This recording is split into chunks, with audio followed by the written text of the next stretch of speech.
Wait, muted, my bad. We're back, baby. Hi, Ellie. I'm sorry. I didn't mean to scare you. Shh. Get some rest, get some rest. Oh, look at you laying your head on me. Little lazy butt. We're gonna try and read with Ellie like this today.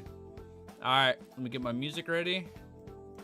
Bros, unprepared? No, we're not unprepared. No, we're not unprepared. We're ready. We're locked in. I just did my LEC reaction off stream. We're ready to publish that. Second, all checks clear.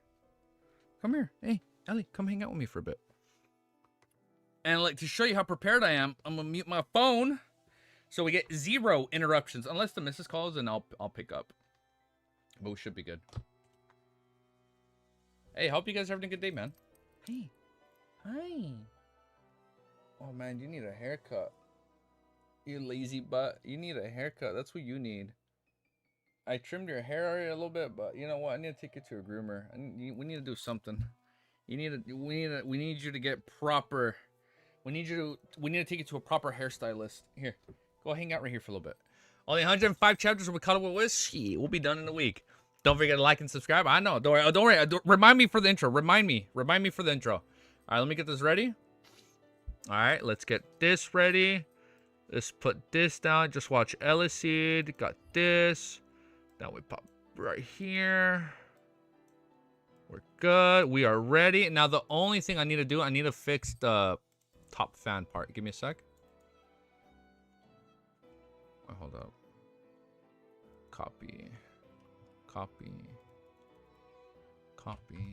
Paste. Now let me just put this part right here. Interact. Top fans. Beautiful. Okay, awesome. Ellie, why do you always want to go out? Ellie, come here. Why do you always want to go out when we're recording? Why? Why is it always when we're recording? Huh? Why? Why is it every time I'm going live, you're like, you know what? Nah, I want to go out. I want to hang out. Today, on this beautiful day, is your host, Easy Geeky. I forgot my honorific name. The reader who stalls for eternity. The tamer of beasts and dogs. The one who reads. Lord of the Mysteries. Is here today to continue reading Volume 5 as my beautiful puppy straying into my eyes. Hey, go to bed. Today, we're reading Volume 5, Lord of Mysteries. Today's goal is to read and put this beautiful dog to sleep. That is the goal for today. We're going to read and put this little puppy to sleep. Ellie, you need to remember, you need to just sleep, chill, and hang out. Oh my god. All right. Are you guys ready? Chapter 900. As we drag our intro just a little bit more as I pet my dog. We are reading 950 to 999 today. Will we get to 999? Only one way to find out. So if you like what you are going to see, make sure you like, comment, and subscribe to this beautiful, unscuffed read-through of Lord of the Mysteries. Now, let me let my dog out. One sec. I think she wants to go out now. Well, actually, no. Hi, you want to roll over? Oh, you just want little tummy rubs? Okay. I love you too, Ellie. All right, hold up. One sec. Oh, you just want to hang out with me. Hi, you just want to hang out? Is that all you want? Yeah, here, say bye. Say bye. We're live. We gotta read. I know. We'll hang out later. I know. I love you too, Ellie.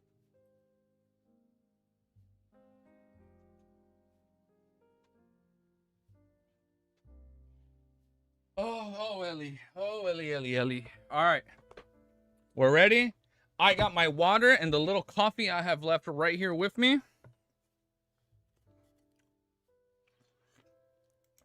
Look, I'm already getting my timestamp ready. Just get my phone out the way a little bit. Put my water over here. We're good. We're set up. Got me some little gummy worms to get me through it. So I can get a little sugar rush. All right.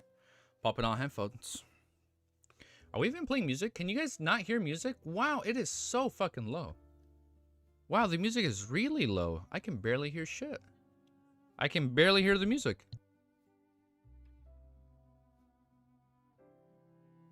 I hear Ellie barking.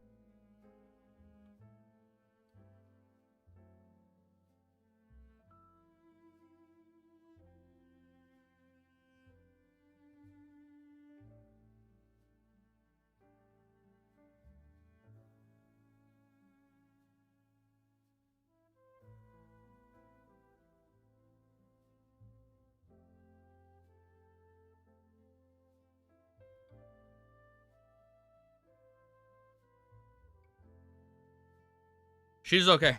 We're good. We're good. She was barking a little bit louder than usual. I'm like, oh shit, is she okay? But no, we're good. We're good. All right. Here we go. Here we go.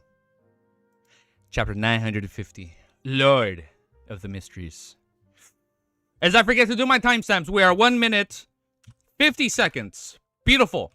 950, and instead of the title, I literally put the YouTube chat. Okay.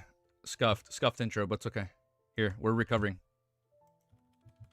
950. Beautiful. All right, now we're good. Yeah, thank you guys. I can see all the hearts and the reactions right there on the screen. That's cool. Thank you guys. All right. Chapter 950 is called Keeping Secrets. Emlyn fell silent for 2 seconds as he lowered his chin and asked, "Who is it?"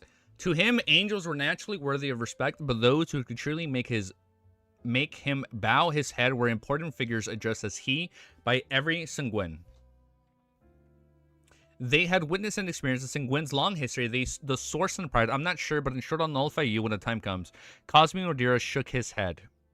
The person is coming because the ancestor revelation. There are subsequent instructions. Why does the ancestor directly give me a revelation? This will be better concealed. Yo, what's up? How's it going, Mike? This will be better concealed. I'm her chosen one. This is to avoid agitating Mr. Fool. Questions flashed past Emlyn's mind as he answered them himself. He didn't speak further as he wore his top hat and left Odora's villa. When he arrived at the door, he looked at the clouds that could hardly block out the sun. Emlyn curled his lips in disdain, raised his hands to press down on his hat, and ran for rental carriage at the end of the street. He inwardly mumbled, such as weather really isn't suitable for heading out. The Medici that the world wants isn't world. Wait, what? Why did I say the Medici? I keep thinking of Medici, dude. It's the medicine. I'm like, what? That doesn't make sense. The medicine that the world wants isn't rare. It can be concocted in 15 minutes. The ingredients I ordered previously should be in by today. I can carry out the transaction with Miss Magician that I've delayed for days. Backlund Sherwood Borough. Fours placed his glass bottle on an altar and looked at the light blue and golden liquids, feeling the exhilaration from shopping. More enticing than a cocktail. I wonder what it tastes like. Putting some ice in, making it taste better. Seriously, what am I thinking? These are all medicine. Force sputtered? I've never said that word in my life. Sputtered? Force sputtered at herself and hurriedly cleaned up her room. Upon receiving the medicine required for medicine treatment, she finished her preparations for heading to the Bannon Castle and Delaire Forest. She was just waiting for Shield to return. After tidying up certain matters, Force slumped on the sofa and casually picked up a few newspaper copies and began planning her itinerary for the day. Set off at dusk. Dinner will probably be dinner. Wow, I can't read. It's been so weird. Ever since I finished Volume 4, it's like, I don't know, man. I'm too scared to read. It's like I feel someone's just gonna die at any minute. Set off at dusk as I raised the volume. Set off at dusk. Dinner will probably be when we arrived at the town bordering the forest. Amidst her sullen mumbling, Force flipped the coin at the new at sea. Suddenly her gaze froze as a familiar name was reflected in her eyes. Grimsborough. This adventurer has appeared at sea again, boarding Black Tulip with a middle-aged man known as the Deaf Consul. He killed Admiral Ludwell, changing the lineup of the 7 Pyro Admirals again. Force subconsciously patted her chest and sure what she was happy about. At that instant, she had a baffling feeling that Grimsborough's experiences were sufficiently legendary. Something could definitely be written in a novel. Unfortunately, he's not someone who's easily to get along with. Otherwise, I can totally be a part-time biographer to write for a book for him. If I were to write that book titled Grimsborough, I'll definitely be targeted by the official Beyonders. Yeah, she probably shouldn't do that. Force thought and amused me before heading to dock. Easy, will you do a discussion with Wiz for Volume 4? He's going to stream in about 30 minutes. Oh, really? I didn't know. Probably not today, then. Let me see. Probably...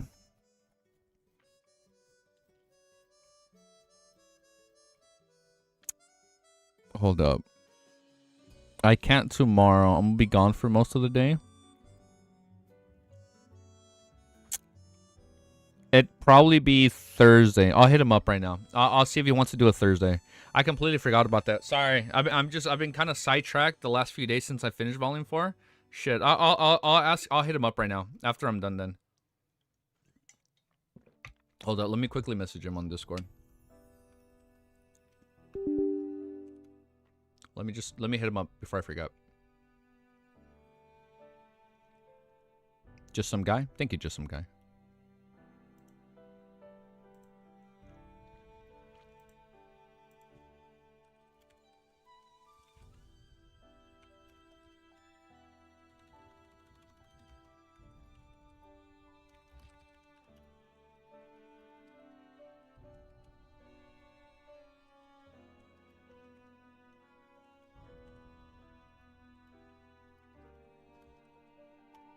I'll be out for most of the day tomorrow.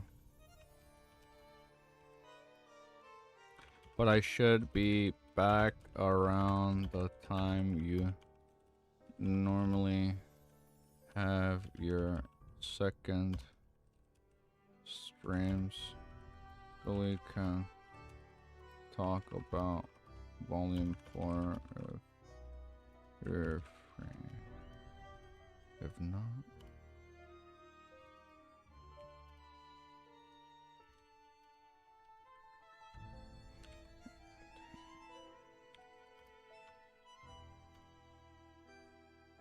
we're free.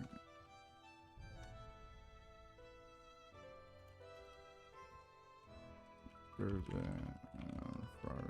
Okay. All right. I hit him up. We're good. Damn, I forgot about that. Thank you for reminding me. I forgot to hit him up. I completely forgot about the Volume 4 discussion. I'm telling you, man, I have not been the same since I finished Volume 4. I'm scared to continue. I don't even like talking about Volume 4. It just gets me emotional, dude. Oh shit. It just gets me emotional. Now I'm just scared, dude. One sec, let me turn on my my thing in the back. Just so I can smell a bit good. It gets a little musty after a while. You know? Please work.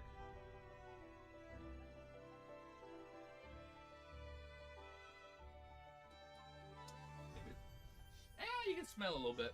Okay, I think I just need to change it. Let me just open up my blinds for now.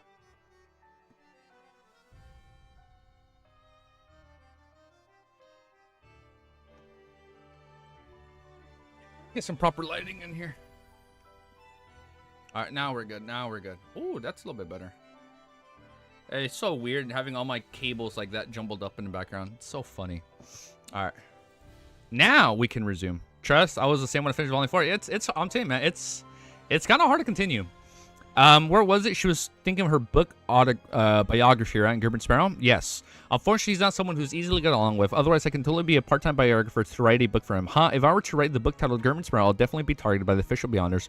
Forced out of amusement before hearing the lock turn. She looked up and saw Shio pushing open the door and entering the living room. You're early. Force asking surprise. Shio ruffled the right side of her blonde hair and said, I met with MI9 again and received the mission. What is it? Force sat up, asking out of curiosity. Shio casually threw herself onto the single-seater. Investigate the background of the crazy adventurer Gerben Sparrow. Based on the information provided by MI9, he's a terrifying beyonder, and the name he uses is a fake. I wonder. Even his identification documents are fake. He probably came from Backlund. They suspect that Gerben Sparrow has another identity and partners here. Upon hearing the words partners, Forrest couldn't help but twitch the corners of her mouth. She had the urge to tell Shio that MI9's guess was right. Gerben Sparrow's partner was sitting directly opposite of her. Dude, Shio has to join, man. It's no shot she doesn't join. It's been so long. Forrest's been with us for so long that I'm kind of sad Shio hasn't joined yet. She coughed slightly and acted calm while she asked, why are you investigating Gerben Sparrow's background? What did he do this time? Shio glanced at the stack of newspapers besides Force. Haven't you read today's news at sea? Gerben Sparrow killed Admiral Hel Ludwell and is now known as the strongest adventurer of the 5 seas. By the way, MI9 also told me that Gerben Sparrow might be very well believed in the secret existence known as the Fool. This is news that came from the many different sources, including the Aurora Order and the Rose School of Thought. I can testify to that. They are right. Force a smile and said, sounds rather dangerous. Shio nodded. I only plan on gathering the intel, not delving too deep into it. Forrest didn't continue on this topic, and she said, I've already prepared the medicine. Shall we head to Delaware Force today? Shio had already become a Sequence 7 interrogator a few days ago, and she had mastered a rather useful power, psychic piercing.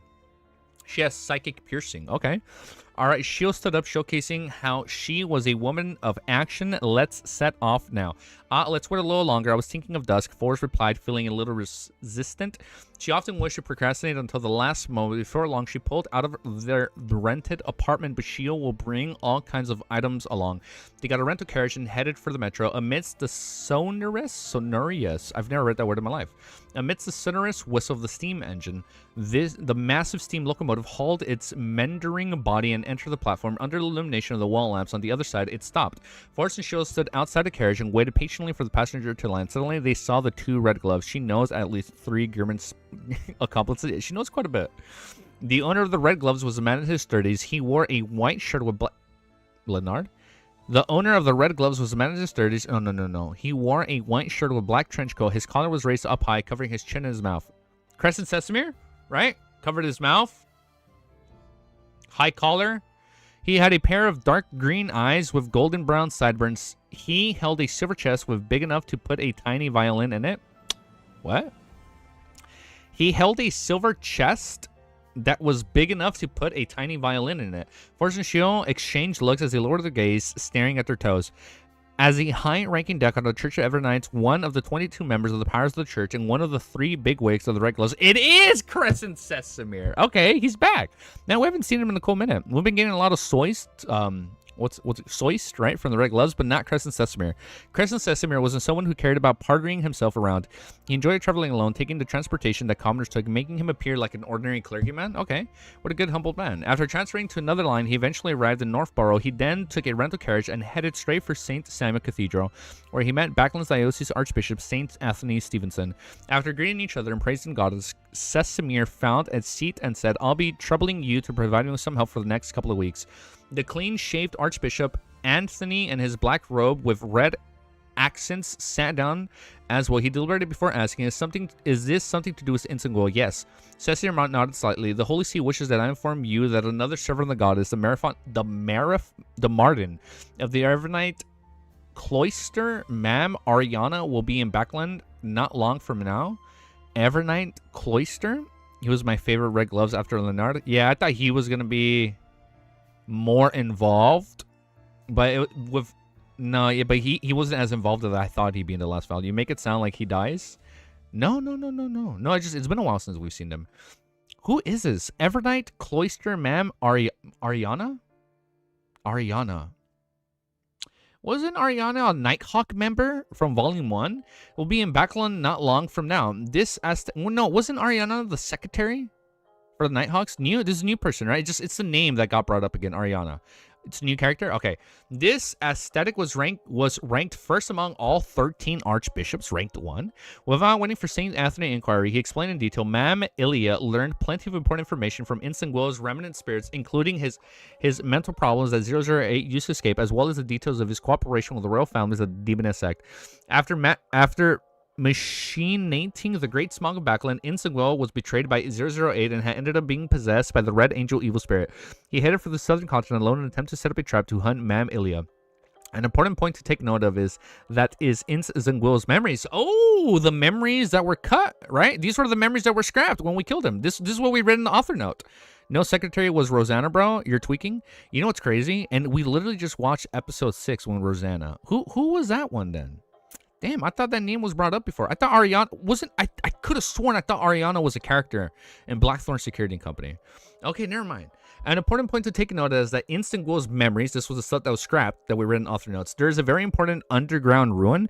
It's in the northwestern outskirts of Backland area just before the Tussock River flows in. My mission is to find that ruin. Oh, where he got involved with Medici. St. Anthony finished listening in silence before asking a thought. Insengul doesn't know of the exact location. He has never been there before. Sesamir shook his head. Wait, no. And you're mistaking her for the accountant. Thank you, Charizard. I think that's what it was.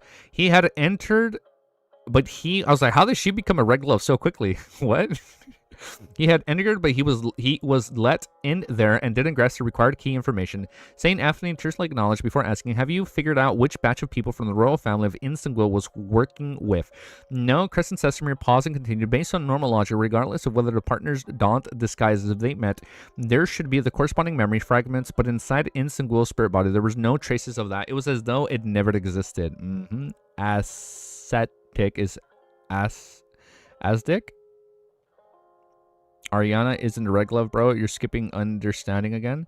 No. It's just the name. There was I know it's not the same person, but there was another character with the same name, Ariana, that was mentioned in Volume 1. No, that's what I was. That's what I meant. My bad. Sorry, I didn't clear that up. As he have never existed. Perhaps it's an influence of a deed, but no, I get what you mean. The sources of the deed's power is that even a sequence-born demigod can't resist something worth paying attention to. St. Anthony nodded very slightly. The one they just introduced, not a Red Glove. Okay, I was thinking my English good, but I'm not understanding shit. No, you're okay, man. It's all good. It's all good, Ep. St. Anthony nodded very slightly. He thought and said, the telegram didn't include much. I don't know the exact sequence of events. Who exactly killed Insengul?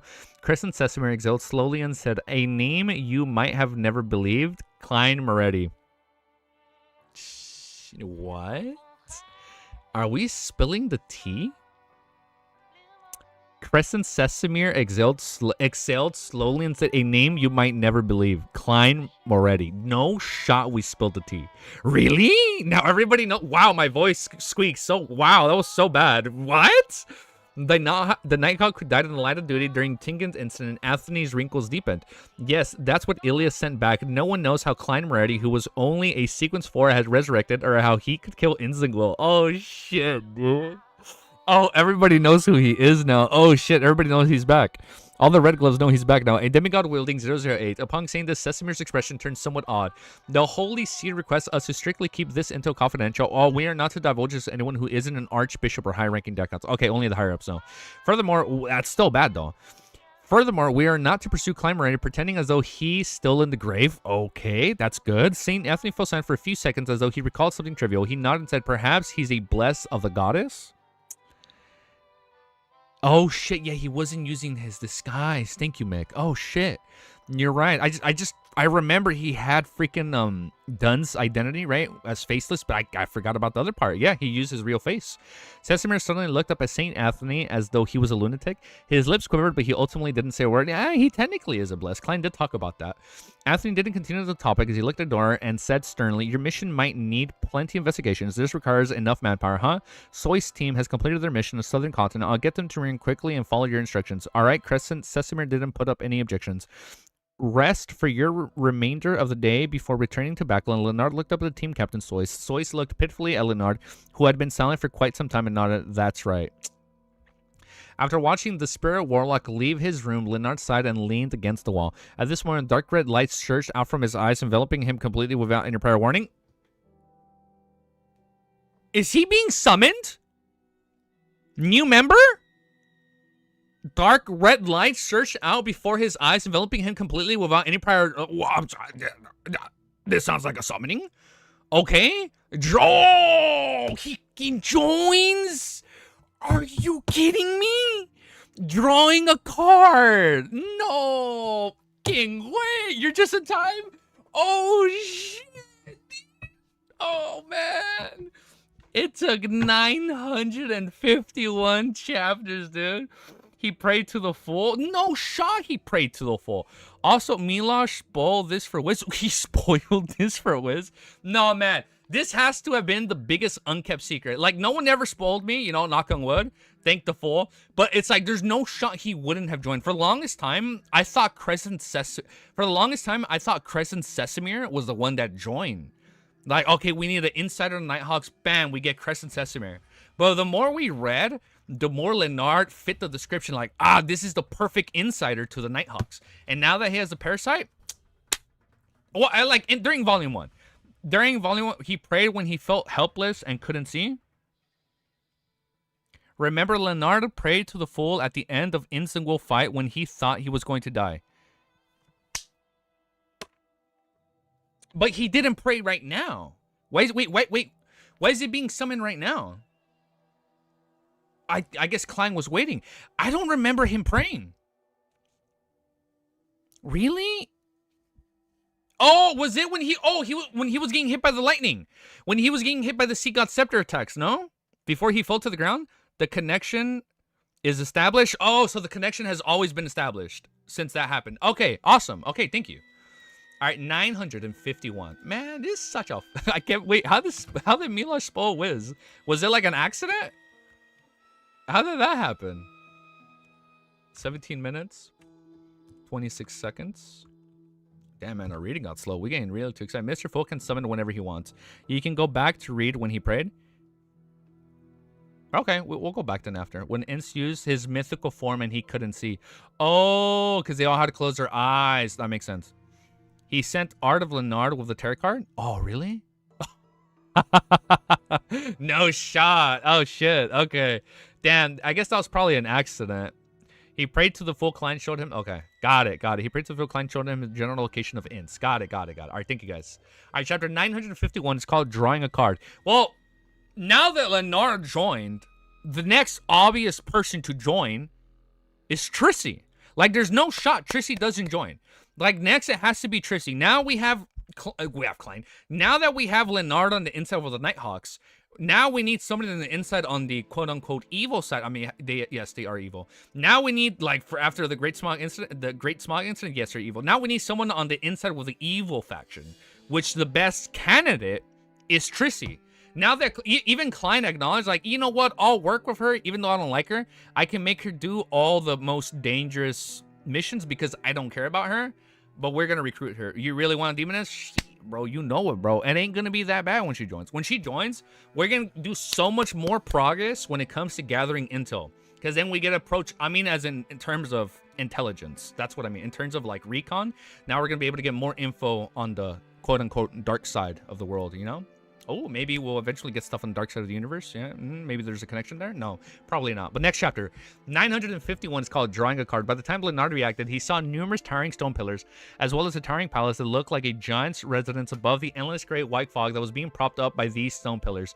His green eyes were a blank look. After a second, Leonard found himself sitting in a high-backed chair being long modeled bronze table at some point in time. I'm sorry, is there like, what represents the poet? Which card? Oh, he has to be the bard. He has to be the bard. He's probably going to pick... I'm locking it in. He's going to be the bard. There's no shot he doesn't pick the bard. Or what's like the most voluptuous card? Easy, did you forget she is closely connected to Cheek, the point of having her last name? Yes. But I feel like since Cheek hasn't been able to pierce into the veil of above the great fog, we'd be good. I feel like this is his test. This is his test. What we know the parasite can't be in contact with Leonard when he's above the great fog, right? So if we're able to ward the parasite, we should be able to ward whatever entity is happening or whatever's going on with Trissy. Like everything gets perfectly negated, and now that he's a demigod, I think we'll be chill. Bro, little son is his sequence 9 was barred. You're right. What anything that represents like a flute or writing poetry or literature, that's him. His green eyes wore a blank look after second Leonard. I'm so excited, dude. After a second, Leonard found himself sitting in a high-backed chair beside a long model bronze table at some point in time. Beside him and opposite him were high-backed chairs that exuded solemnity. And at the end of the long model chair, where the seat of the honor was, a figure was shrouded in a thick gray fog. The figure was leaning in his seat leisurely as though he was overlooking everything. When this figure appeared in Leonard's eyes, he felt as though he was on a liner, seeing a bottomless abyss mentioned again. Okay, maybe we go to the abyss in this volume. Seeing a bottomless abyss whose boundaries were nowhere to be seen. It also felt like he had left the city and was on the outskirts looking up to see lofty mountains and tore through the clouds. Instantly, many thoughts flashed through Leonard's mind. He had a rough guess as to what he was experiencing. As a beyonder of the church, a believer who knew that the deities truly exist, he wasn't able to resist his feelings. He subconsciously wished to leave his seat and prostrate before the existence before him. The might of a deity was boundless. Just as Leonard stood up, he pressed down his invisible force. A slow and calm voice resounded in his ears. There's no need for such trouble. You can call me Mr. Fool. The Fool? Indeed. Leonard's fears of the unknown had settled immediately, although he was still worried about what would happen next. He wasn't that perturbed any longer. He didn't sit uneasily with a dry mouth that parched lips. He got up halfway, pressed his hands to his chest, and bowed. Honorable Mr. Fool, why did you summon me here? As an experienced Nighthawk and a Red Glove who had participated in major cases, Leonard knew how dangerous it was to establish a connection with a secret existence. He knew that he had slid down the edge of the abyss and had no chance of redemption. At that moment, when he decided to chant the Fool's honorific name, he was able to foresee his tragic end, but for revenge, he had made the choice of regardless. However, everyone had the instinct to survive, recalling how Klein Moretti, who believed in the Fool, was still alive and have even become a demigod. Leonard couldn't help but hold out some hope and expectations. At this moment, here, the fog enshrouded Fool chuckles. Since you've prayed to me for help, then based on the principle of equal exchange, you definitely need to pay the price. Leonard's body trembled as he bowed his head. What is it that you wish? After a brief pause, the Fool's voice sounded within. Join my crew, right? Have a seat. Oh, have a seat. Oh, shit. This is so good. I skipped a line. There's no rush. Perhaps there'd be something that requires you to provide help to certain people. Have a seat. Leonard slowly calmed himself down inside. He looked up and asked, Klein Moretti, has been here like me? The Fool said with a calm tone, in a different manner indeed. Klein didn't enter because he chanted the honorific name. He had been introduced by that deaf consul named Zik Eggers before becoming one of Mr. Fool's faithful. Leonard couldn't help but survey the area, and he discovered that there were a total of 22 high-backed chairs around him and a long bottle table. It corresponds to the 22... You know what? The one thing I'm starting to realize, I don't think we're going to get 22 seats. We're like 900 chapters in, and I realize we're not going to get 22 members. A part of me is kind of sad, but you know what? That's cool. Do you think the Terror Club will discover the truth about the fool being Klein? I don't know, man. That's the one thing I'm worried. If we, I don't know. And how do you think they would react? I've always been under the idea that maybe at the end of the series, Klein reveals it. There are 2 books. Yeah, so there is more content, right? We can have like a whole new fool, like a whole new 22 members. But I don't know, man. I really thought we were gonna have like 12 people. I thought we'd have like at least 10 by like chapter like 900, right? Or at least at the halfway point. But let's keep reading. I lost my place, but it's okay. It corresponds to the 22 Beyond Our Pathways. There are also 22 tarot cards. The Fool, just as Leonardo came up with the theory, he heard Mr. Fool chuckle. Other than you, there are other living beings that had been pulled into from various reasons. They earnestly wish for me to convey a gathering to carry out the exchange of information, transaction of materials, and formulas. They also help each other. This allows them to rapidly advance, eventually becoming high seek with the Beyonders. This is a little different from the secret organization represented by tarot cards I had imagined. It's rather loosely organized. What motives does Mr. Fool have to agree to such a request? After coming to the ancient palace above the Great Fog, Leonard felt high-strung, causing his thoughts process to be a little more agile than usual. He came up with a kind of questions. After successfully achieving revenge, he had been filled with low-spirited and empty for a moment, as though he had lost his goal in life. However, he quickly pulled himself up together. This is because Dally Zev told him that he wasn't strong enough to reduce the number of casualties of his companions in the future missions, and so on. And so not like the ability to save them, he needed to reach Sequence 4 at the very least. He needed to become a demigod. Therefore, the full words had stirred his heart. He felt that this was an opportunity. Meanwhile, he also believed that by joining the gathering, he could deeply understand the situation of the secret organization. It helped in maximally averting the danger that resulted from establishing contact with the fool. After some deliberation, Leonard asked, Klein Burney is also a regular member of this gathering. Does he have a seat here? The fool replied without much concern, yes. Leonard felt silent for a second as he asked, Honorable Mr. Fool, can I join this regular gathering? Shrouded in grey fog, the fool said with a smile, sure. But when you return, remember to mention this to Pelezaros about it. Do not attempt to hide it from him. Old man really is an angel. It's no wonder the luck siphon charm is so magical. Although Leonard had already expected this, he still couldn't help but be alarmed at receiving confirmation from Mr. Fool. He hesitated for a moment and said, why must I tell Pelazaros? Although he had a good relationship with Pelazaros and had established a certain level of trust, he's still very wary. The reason why he had made the request to join Mr. Fool's secret gathering was to balance the latent danger of the ancient parasite. He then heard Mr. Fool reply with a smile, many a time, striking fear is a lot more useful than conflict. Striking fear is a lot more useful than conflict. That's right. Forcefully creating a balance might agitate old man. Regardless, the final battlefield will not be in my body, and it will be extremely disadvantageous to me. By striking fear into him, I can get him to recognize the situation. Even if he has ill intent, he will think of another solution and take another path. Leonard bowed his head in enlightenment. Honorable Mr. Fool, I have no more questions. At the end of the long bronze table, the Fool conjured a deck of tarot cards and lifted his hand and pointed at them. They have each selected a tarot card to represent their code name. You can also choose one. Oh shit, dude. The deck has the cards of their respective owners taken already. They do not use tarot cards. Wait, they do use tarot cards as their code names. Leonard exulted and couldn't help but ask again. Which card is Klein ready? The world. Dang. He said, what about Klein? He is the world. Oh shit, dude. The Fool said casually, it's him and also not him. Fuck does that mean? The world. The Fool said casually, it's him and also not him. What does that mean? Leonardo didn't dare ask further. He extended his right hand and pulled out a card from the deck of the tarot cards. Flipping it over, he saw a goddess pouring holy water with stars littering the background. Bromance? Definitely bromance. He picked the star. Definitely. Of course he's the star. Oh, come on. I should have saw that coming from a mile away. Actually, I don't know my tarot cards. Okay. We will guess Trissy's tarot card because I know she's joining. She has to join, dude. But we will guess her card. She'll be like whatever closely represents the demoness. All right, so Leonard is the start card. This didn't match Leonard's taste, but since he had already completed the ritual under Mr. Fool's watch, he could only accept it. Return. The gathering happens every Mondays at 3 in the afternoon. Backland time, shrouded in the gray fog, the Fool raised his hands and made Leonard, who was rushing to bow, vanish from the ancient palace. The Fool Klein chuckled as he flipped all the tarot cards. All of them had the same picture with the same sky filled stars. All of them were the star cards. After laughing for a while, Klein cast his gaze to the crimson star that represented Leonard. While attempting to pull the pot above the gray fog, he had made some careful observation and had discovered that there was a blob of light hiding in Leonard Mitchell's body. It seemed to be made of countless ringworms hiding deep inside his body. Inside his soul body? Easy, Mr. Dode toward Rizzo. Evernight represents the star and not the moon. Oh, that makes sense. Evernight, he's a Nighthawk member, Red Glove member.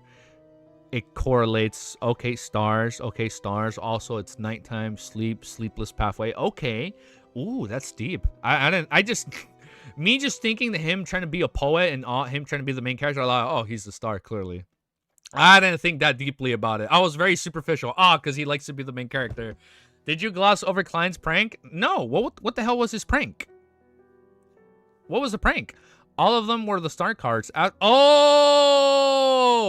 The full Klein chuckled as he flipped all the tarot cards. All of them had the same picture with the same sky-filled stars.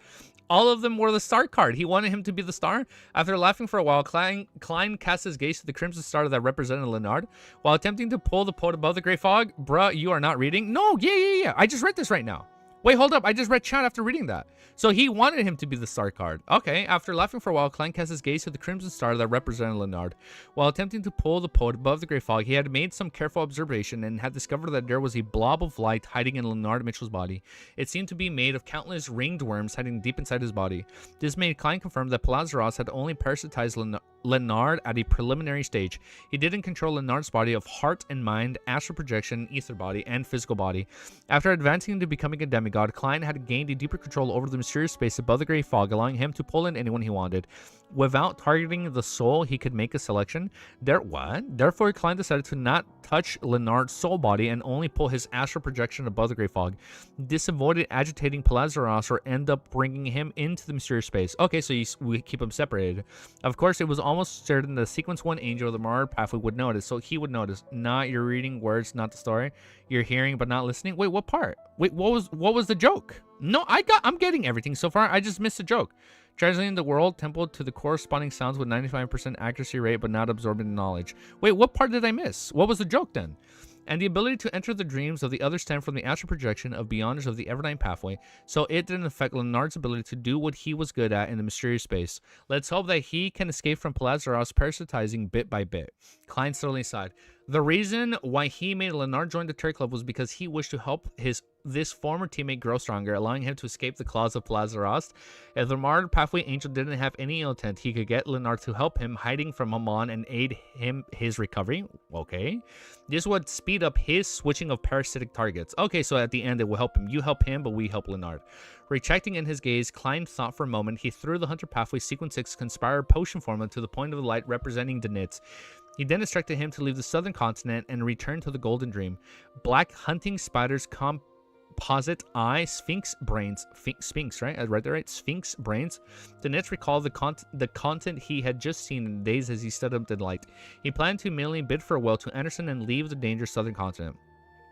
After coming to the door of the Foxy's strongest hunter, he knocked on the wooden door only to see it open.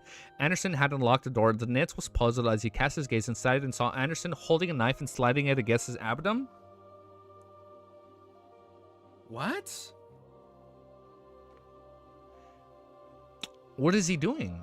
Next chapter. What a Small World. Chapter 952. Okay. Next chapter. 952. All right. 31 minutes. 12 seconds. Copy paste. Anderson. No, you got it, but only because we told you. I don't think you missed anything else. That was it. And also Klein threw the inverted star on Insingwell. He was a traitor to the Nighthawks. Inverted card means the opposite. Oh. Inverted card means the opposite of what the card represents because he was an enemy of the Nighthawks. Oh, that's smart. Klein purposely did that? That's something I definitely didn't pick up on. That's something, yeah, what you said, right, on the second read through. That's usually something you realize on your second read when you already know Leonard is the star. Oh, that's cool. See, there's so much shit that you probably wouldn't figure out. Or there's like more like hidden knowledge or meanings behind things that you wouldn't pick up unless you reread it. Or you have prior knowledge. That's cool, dude. All right, chapter 952 is called What a Small World. That's a pretty good That's a pretty good song, right? There's a song called Small World, or there's a movie. Dennis jumped in front as he blurted out, "Sorry, I didn't see anything." Before he could finish the sentence, he had already pulled the door handle towards him. Bang. The door closed, emitting... Did I pause? No. The door closed, emitting a sound that echoed throughout the corridor. At this point, Dennis finally came to realization. What was I doing just now? What is Anderson doing? He instantly removed the black boxing glove, and he thought bitterly with a frown. Finally, he decided to return to his room, pack his luggage, and leave. As for what Anderson was trying to do, he felt that something was amiss despite his curiosity. He has no plans on getting himself involved in it, but least he fell into a trap. Captain said that I should maintain fear and respect towards the unknown, so I should distance myself from this. Just as Dennis turned around, he suddenly heard the door unlock before it opened. Anderson, whose button on the lower part of his shirt weren't buttoned out, walked up with a dull, pitch-black knife. He looked at Dennis with a mixed expression. "Aren't you going to try to stop me?" Dennis actually noticed a chance to mock him as he...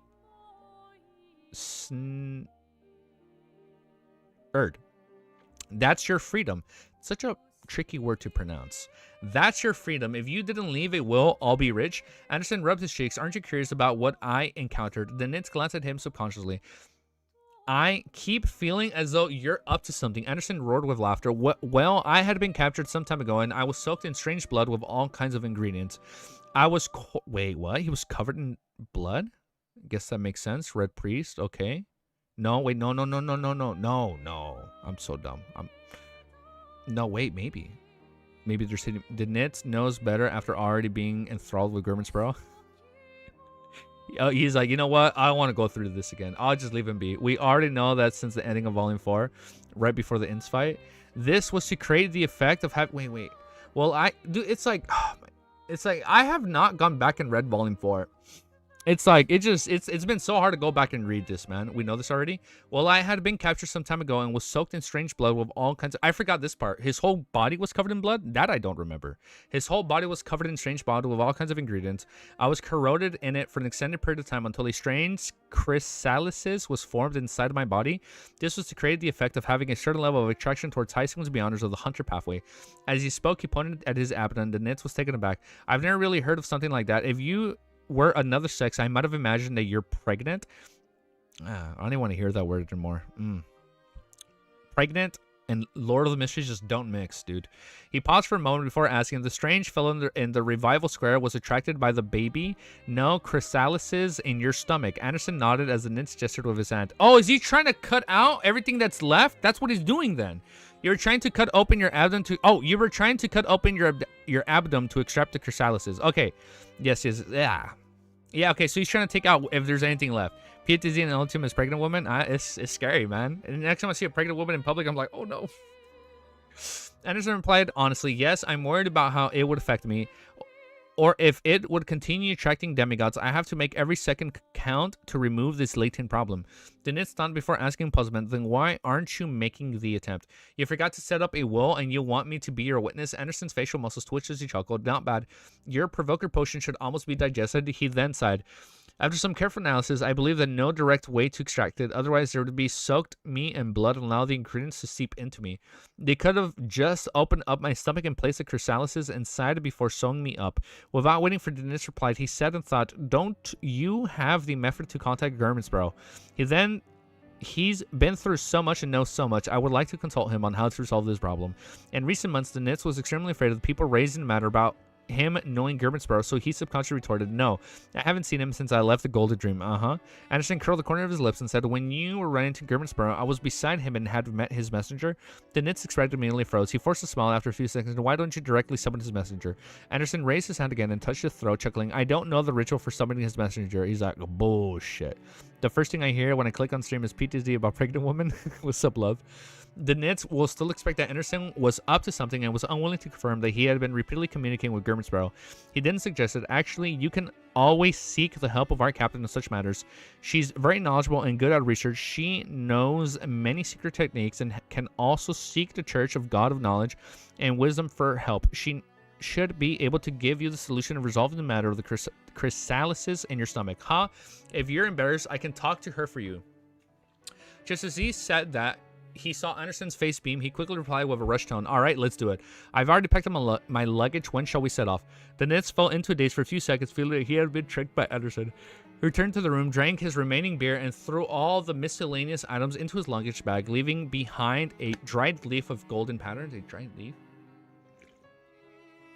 with golden patterns. This was the token the Nits previously used to establish contact with Northern States' dominant leader, General May Sanchez. Following German-Sparrow's instructions, he left the leaf inside and allowed the person in charge to follow up. Okay. In a room the Nits checked out, a candle was suddenly lit into 2 meters tall that flamed burgundy. Amidst the flames, a figure walked out. He was wearing a silk top hat, black formal suit, and had white sideburns. Dwayne Dantes. He looked outside with his deep blue eyes and mature demeanor. He was none other than Klein as Dwayne Dantes. After picking up the leaf with the golden patterns, Klein left the hotel, circling around the sealed-off Revival Square, and came to Kokawa Core Region, White Feathered Square. May Sanchez's residence was there, located beside a deaf cathedral that descended downwards. You can tell Cuttlefish loves Hunter Pathway Beyonders. He kind of glazing him up. I'm excited to see where Medici goes and the remainder of the series. As he standard Loaness gentleman, the Nits looked out of place when he walked through the city. Here, the foreigners were a minority, were the most foreigners seen around a few major embassies located around Rejoice Square. The other places were filled with mostly locals from Balam. Their skin was slightly brown and they had curly black hair. Their facial features were soft, and in their eyes of the most of the northern continent, people of the same sex all looked the same, aside from the differences in height and weight. These locals, be it male or female, enjoyed rolling dried tobacco leaves and Balam cigarettes. Along the way, Klein would see residents spewing out smoke alongside of the road from time to time. In addition, many of them hung a fruit known as dalawa by their waists. This fruit was the size of 2 fists with thick skin. After digging open a tiny hole and eating the flesh and blood, one could use it to store water, alcohol, and other beverages. Based on Klein's observations, the mostly dark and orange-yellow gauder, it was sour with a hint of sweetness. Good at quenching thirst and relieving heat, it was also great at keeping people awake. I didn't have a chance to try it before, Klein mumbled as he found the guard manning the general residence and sought to meet a man named Haggis. Due to this, appearances as a lowest person and gentleman, the guard didn't deny his request or make it difficult for him.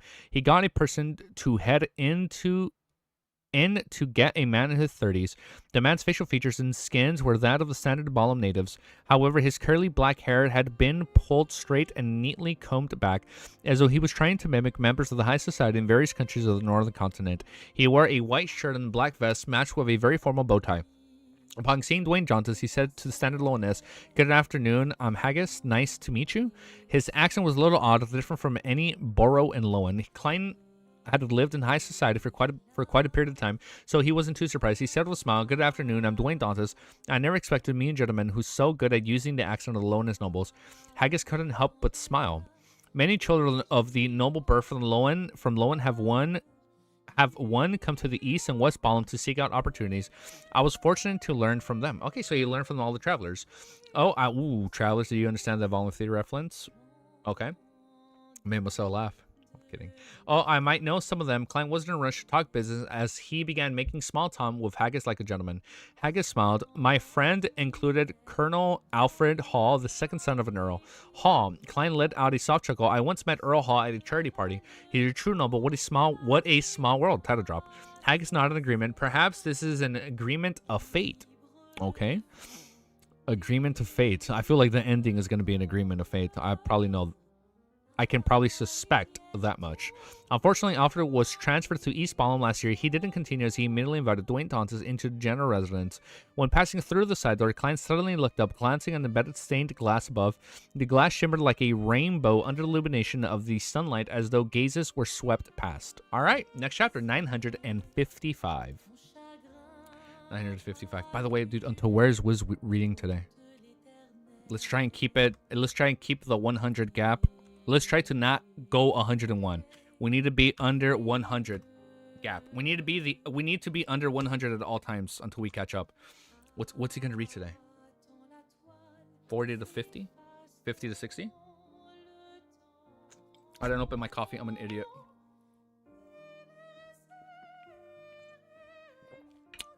Someone said you were 105 away? Okay. Awesome. 105 away. Good. Copy paste. At least 2 to 3 chapters ago. All right. So we gotta be under 100 no matter what. So whatever he reads to today, we gotta make sure we pass that. and be under 100. So next stream will be 90 chapters, and then 80, and then 50, and then we're caught up, and then we pass them. All right, 953. But that's just between us. Don't tell no one. Chapter 950T. 50T?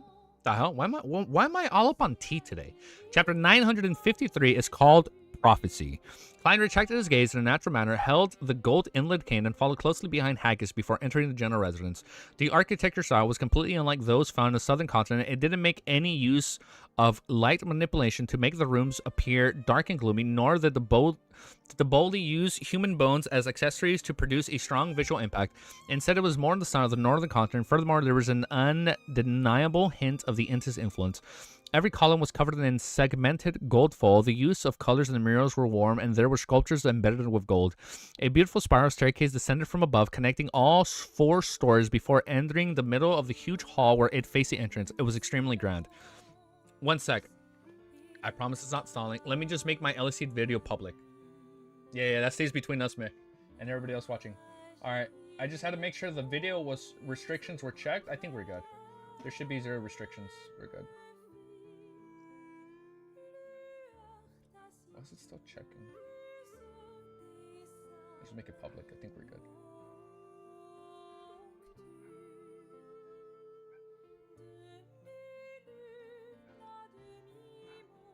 If you guys can, it means the world to me if you just check out the LSD video. I know you guys don't watch LSD, but I think it would at least help the video kind of go out there a little bit. Since I know it's not the biggest thing on the channel, I still like reading it though. I always have fun reading it. All right.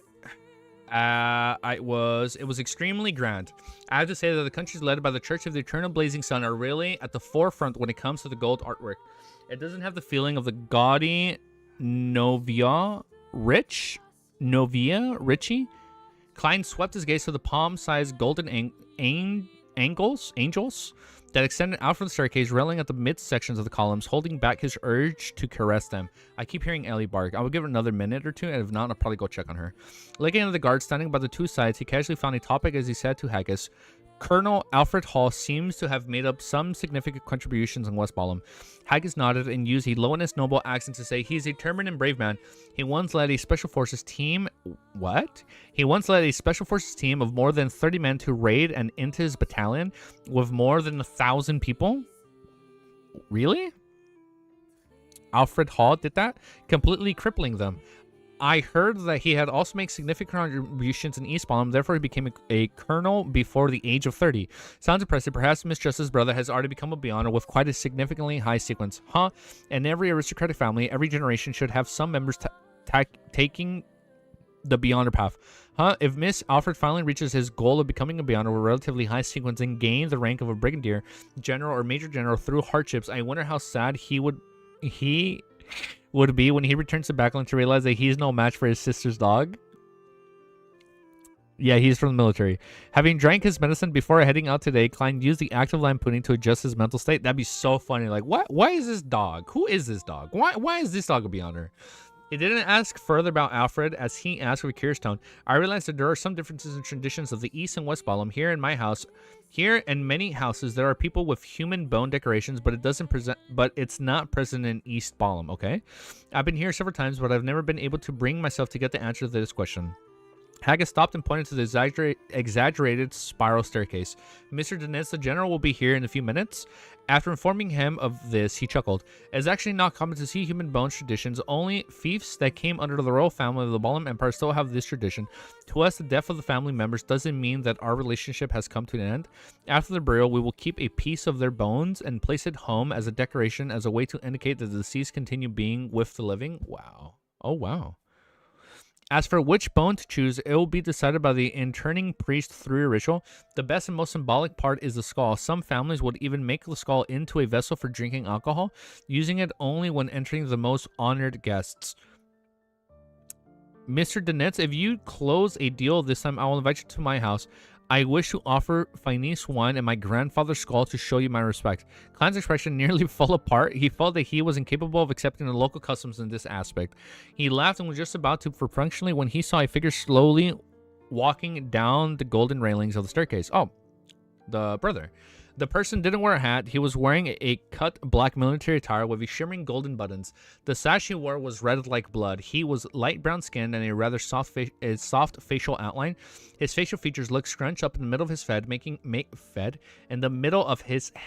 his face appear abnormally big. Klein, who had obtained the relevant information from various channels, instantly recognized that the man to be the dominant ruler of the West Balance northern state. It was May Sanchez, who declared himself as general. On the surface, he wavered between the factions of Lowen and his Potter face sick and the resistance maintaining a balance. Okay, he's holding the peace. But secretly, he had received the support of the numerous Episcopate's royal family's faction.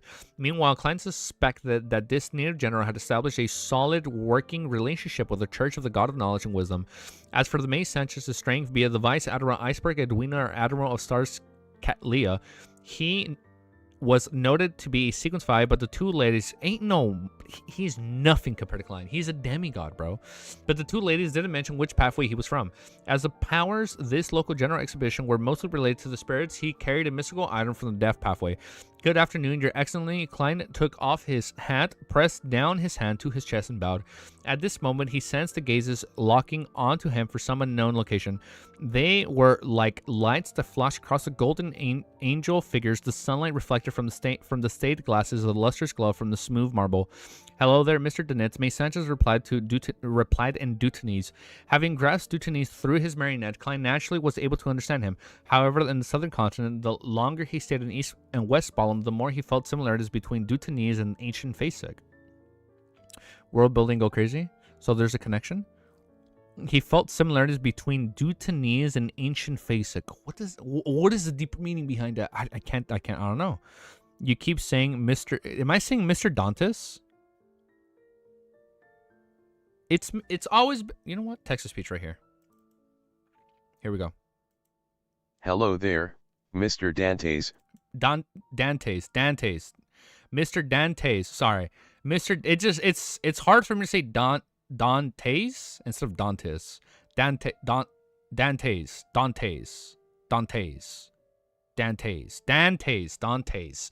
Although these two languages obviously follow different systems, making it much more difficult if you were truly to study Dutanese, certain details were shockingly similar, as it was as though they shared a common heritage. Klein could only be certain that the heritage wasn't Jotun. Dantes is fine, no? Text to speech, text to speech is wrong. Pretending, I'll say Dantes if that helps. Pretending as though instead of Dantes. Instead of Dantes. Dantes is wrong. I'm feeling it's Dantes. Pretending as though he hadn't noticed anything, he naturally chatted with May Sanchez until the other party raised the topic of arms deal. How many goods do you have in total? Klein laughed and replied, it wouldn't be a problem equipping 3,000 to 4,000 people. In addition, there would be a few cannons. May Sanchez felt silent as saying it fine. Dantes. Okay, I was saying it right. Okay. Klein laughed and replied, it wouldn't be a problem if equipping 3,000 to 4,000 people. In addition, there would be a few cannons. May Sanchez fell silent for a few seconds. Name your price. 15 to 20.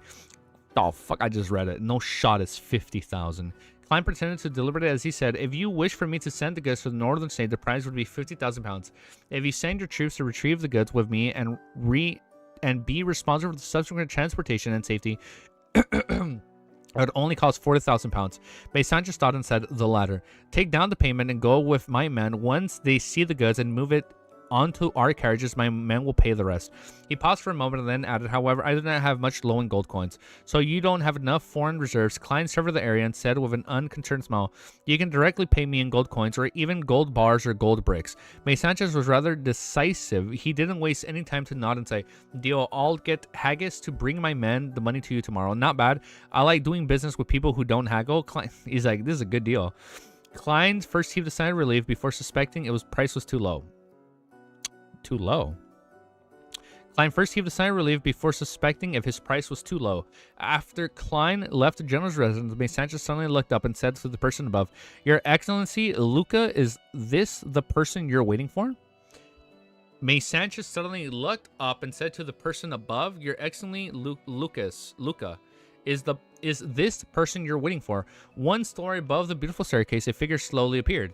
He was an elder in a white robe with inland breast inlaid brass lines. His hair was completely white, neat and neatly combed. His pair of gray-green eyes were so deep that they appeared bottomless.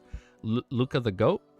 He replied with an unhurried tone, "There's no way to be certain, although my prophecy tells me that I'll meet the person who can resolve my future predicament in the next 2 days here. The person was too ordinary. Besides being a beyonder, there's nothing worth taking note of.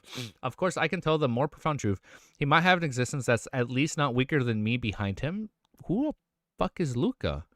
Having said that, he slowly walked down, and after a few seconds, I'll attempt to use a dream to see if I can discover more. Okay, Luca the Go. All right, I'm excited to see more. Let me raise the volume a bit. To see more. "Do I need to prepare a special room for you?" May Sanchez asked reverently. Luca shook his head. "I'll use the activity room here. The best time will be 4 hours later. Don't disturb me before that happens." He then entered the room, sat down, and leaned against the sofa. He then relaxed himself, closed his eyes, and fell silent. Only when it slowly turned dark did the old gentleman fall asleep. In a dream, he found himself standing in the hall of the general residence, standing on the first floor of the beautiful staircase, by the side of May Sanchez and numerous guards. The middle-aged man named Dwayne Dantes was standing opposite him when he suddenly curled his lips into a smile, revealing an exaggerated smile. Flames soared up as the poker card fell from above. Luca's green eyes instantly darkened as Dwayne Dantes' body instantly fell into strange darkness appeared. Now he's putting some respect on Dwayne. The old white-robed gentleman immediately spread his arms open, revealing a dark vortex at his chest. What the fuck? The old white-robed gentleman immediately spread his arms open, revealing a dark vortex at his chest. The vortex expanded and devoured Dwayne Dantes. Before Luca could confirm the situation, he felt something. He turned to the side and saw that May Sanchez's face squirmed and turning tall before instantly becoming another Dwayne Dantes. Paper figuring? Almost at the same time, Haggis and all the guards presented turned into Dwayne Dantes. All of them were casting their gazes at Luca. Luca was jolted awake and suddenly that's such a weird dream divination. What does that even mean? Luca was jolted awake and under the watch of May Sanchez, who had entered at some point in time. He faltered for 2 seconds, said heavily, "I have to personally meet that gentleman from before and see the demigod before him. Before he finished his sentence, he subconsciously turned his head to look out the window. At this moment, the street lamp lit up. It was dark outside, and the crimson moon's moonlight was strangely tainted with a bloody color. Another blood moon. Okay, so we got to go talk to Force. Thankfully, there's Mr. Fool. I must say that there are way too many blood moons this year. It's only been 2 months since the last time. I didn't even have any time to prepare." Force, who sat up, wiped her cold sweat and muttered silently. She had arrived at town near Delir Forest and had checked into a hotel. She shared a room with Shio and had many preparations to do some investigations of the abandoned castle early tomorrow morning. To Force's surprise, there was a blood moon just as she was preparing to get to rest. At this moment, she seemed to recall something as her body stiffly turned to the side. Shio, who had exhorted her to something wrong with Shio? Shio had exhorted her to sleep early, had already woken up at some point in time. She was looking at her with her eyes open. Wait, Shio is looking at her with her eyes open. Klein is already a demigod, right? Yeah, he already hit demigod. He's sequence 4. Next chapter? 52 minutes. 43 seconds. All right, before we read this chapter, let me just that's what I'm thinking. So I feel like she's watching her to see what happens during the blood moon. Before we read, let me do some recon and see how far Wiz is ahead. We're just gonna do some recon. We're just doing some recon. Give me a sec.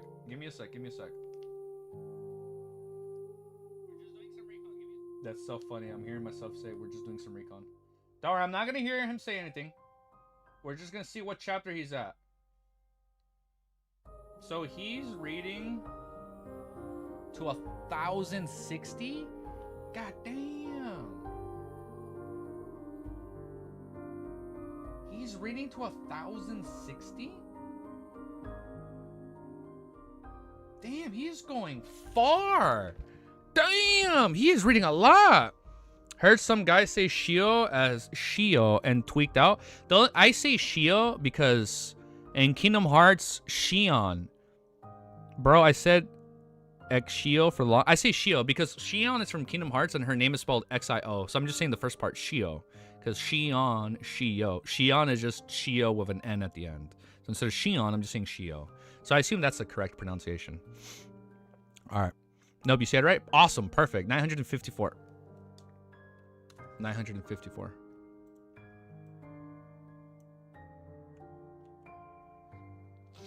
954.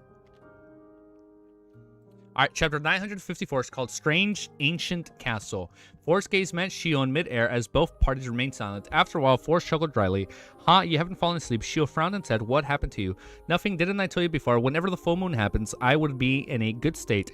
It's even worse during the blood moon. Forrest replied as though everything was normal. Shio sized her up and pulled her blanket. I remember that you brought sleeping pills. There's no need for that. I'm fine now. Seeing that Shio wasn't pressing further, Forrest secretly heaved a sigh of relief. Go back to sleep. We still have to head into the forest early tomorrow morning. Shio didn't say another word as she turned around, gripping the blanket, and closed her eyes. Okay, she was worried about her. Before long, her breathing turned heavier and became more drawn out and in uniform. Forrest started blinking at the ceiling as her thoughts ran wild. At some point in time, she fell asleep as well. The next day at noon, in the core region of the Lear Forest, in front of the collapsed ancient castle covered in green vines, Forrest wiped the perspiration on her forehead and exhaled, we're finally here. All right, here we go. Shio shot her a glance and said, the boss at the hotel told me that we only need 2 hours to get here. They had set off before 6 in the morning, but I'm going to raise the volume a little bit more. But they had spent nearly 7 hours to arrive. The corners of Forrest's lips twitched as she said, ideal conditions and reality are different. There weren't any trails for us to take towards the end. We needed to explore and forge a new path ourselves. She took out her triangular blade, nodded, and said, you shouldn't foresee this from the beginning, but you refused to have a guide and suggested by the hotel's boss. As an astrologer, I don't believe such trivialities will cause any trouble. Look, aren't we there now? Besides, this time is perfect. The wraiths and the ghosts are definitely in their weakest state. Having forced a smile, Forrest held Layman's travels in one hand as she pointed with the other. I didn't notice it before, but the more I think about it, the more puzzled I become. About what? She'll also cast her gaze to the ancient abandoned castle and the white covered Shio also cast her gaze at the ancient abandoned castle that was covered by vines. Forrest casually found an excuse. Tell me, who would build a castle in the middle of a forest? Furthermore, they didn't open up a trail to it. Before she finished her sentence, she realized that she found the matter a little odd. Just a little bit. Shio thought and said, perhaps there was a trail, but after the castle was abandoned, whatever traces of it had been wiped out with time. Forrest stroked the hair by her ear and she shook her head. Then why would they abandon it? If they had considered the music being a little bit too loud, we're going to lower it. If they had considered safety back when building it, it would be more dangerous building it far from town in an uninhabited castle. If it's just for vacations, there would be with the way nobles do things, they wouldn't abandon it, even if maintenance and repairs are difficult. She'll blurt it out. Could it be because it's haunted? Or are we going to get a haunted arc with them? I feel like Shio would be more scared than Forrest. Forrest stopped for a few seconds. Won't someone who can build such a huge castle hire Beyonders to deal with the ghosts? I suspect that 3 churches in the kingdom governments don't know of this ancient castle. Otherwise, it doesn't make sense that they would leave the Beyonder ingredients inside. That makes sense. Upon seeing that, she raised a possibility: an ancient castle of the Sanguine. Oh. Such extraordinary creatures enjoy living in places with few people. Furthermore, they were usually connected to the dark forest and ancient castles. In addition, information about the ancient castle came from the Sanguine to begin with.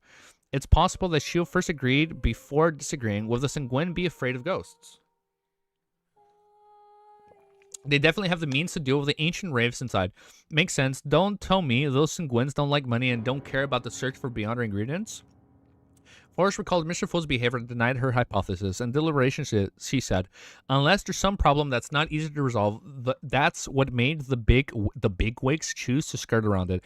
In that case, her operation would become more dangerous than she had anticipated. Shield cheerfully agreed. Let's do some preliminary investigations while the sun is still strong. Alright, Forrest held Layman travels and approached the half-collapsed ancient castle one step at a time. The two soon arrived at the entrance, which was 2/3 blocked by rocks. They discovered that beneath the green vines, the stone walls were mottled and heavily weathered, as though it had been in existence for very long periods of time. Shio wasn't in a rush to enter, calling out Forrest. They circled around the castle slowly. When they returned to the entrance, she said in puzzlement, this castle style is purely defensive. It doesn't seem to consider the problems needed for living in it. Besides, many of the peculiarities, it's a hard word to say, peculiarities of the buildings are ones I have heard of before. It has probably existed in the late 4th epoch or even earlier. what's there to defend against? Beastmen, Trents, I remember what Trents are after the whole Mother Tree. I never knew what Trents were until now. Trents, they've all gone extinct after the Cataclysm. Huh? Don't tell me that it's a building from the 2nd or 3rd epoch. Forrest casually replied. She observed the terrain and left the entrance with Shio before arriving at a relatively complete wall. She reached out her palm and pressed on it. Although she lacked combat experience, she was rather skilled when it came to the various aspects before a battle. An illusory light appeared in front of her, allowing Force and Shio to instantly enter the abandoned castle. The first thing that they saw was a collapsed staircase and the layers of the remnant concrete from above. There were rays of pierced sunlight shining in from above, as well as the masonry and rotten wood. There weren't any animal, bird, feces, or green weeds on the ground. With a whoosh, the wind seeped into their bones, chilling them despite it being noon. Forrest activated her spirit vision to survey the area before she failed to see any spirit bodies. However, she noticed that on the right of the remnant collapsed wall, there's a rather intact stone staircase. The staircase was mottled and scuffed as it extended downwards to an unknown location. Shall we head over there to take a look? Forrest shot a glance at Shio and made a suggestion. From her point of view, everything else in this castle could either be taken into a glance or collapsed and stacked together. If they wished to do thorough investigations, it was certain that it would take a rather long amount of time. Therefore, it was better to gain a general understanding of the overall picture to assure themselves. Shio glanced around and nodded gently. The cold wind is gathering underground. I suspect that all the racing ghosts are hidden in the area where the staircases lead to. Yes, Forrest cautiously walked towards a model stone staircase and followed the steps which were covered in gravel down. The staircase was rather narrow, allowing only one person to pass at a time. Furthermore, the spiraled down, leaving Forrest shaken. Is she scared? Tap, tap, tap. As their first echoed in the distance, the light that shone inside the staircase darkened. She lit the lantern in her hand, and Forrest opened layman's travel, swiping a cage with great familiarity. A bright and warm light burst outside, illuminating the mottled staircase ahead of them. Tensed, Forrest and Shio walked down at the level at a time. On the way, cold wind blew past them, making them overreact and nearly... I feel like we're watching a Scooby-Doo episode.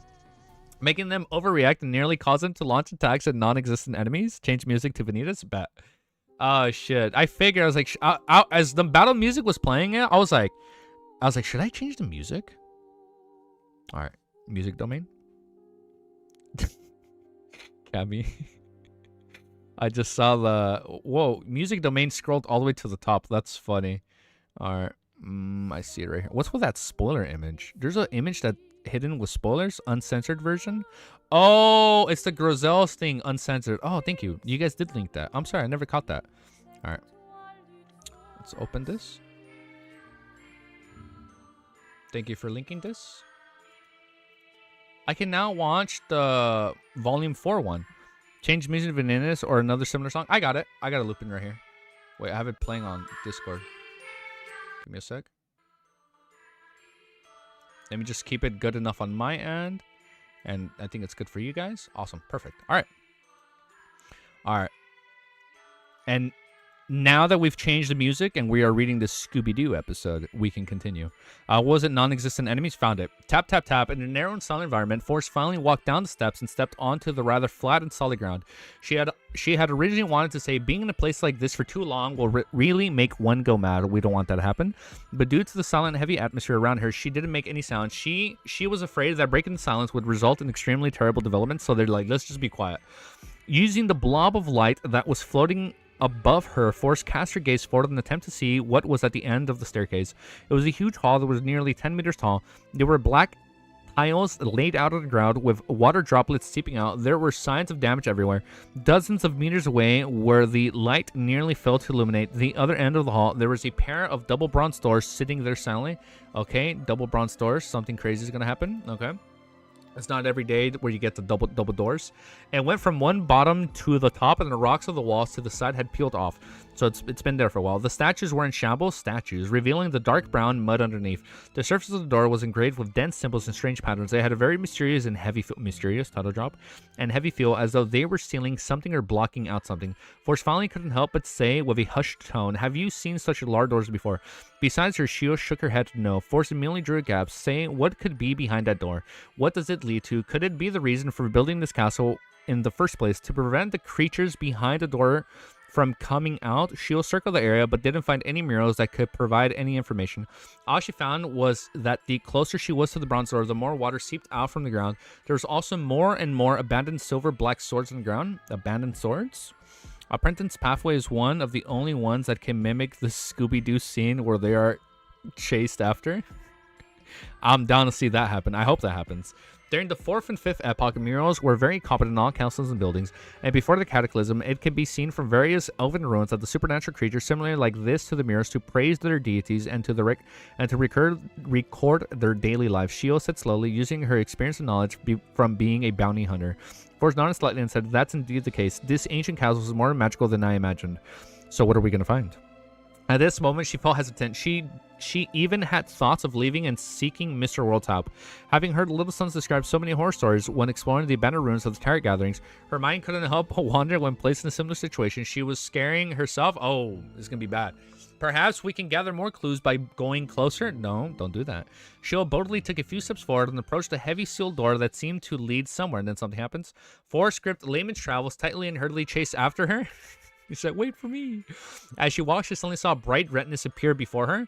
What seeped out from the cracks of the black tiles was no longer water, but staggering blood. This force immediately flipped open a notebook with a bronze screen covered and cast her sights on Shio through the corner of her eye.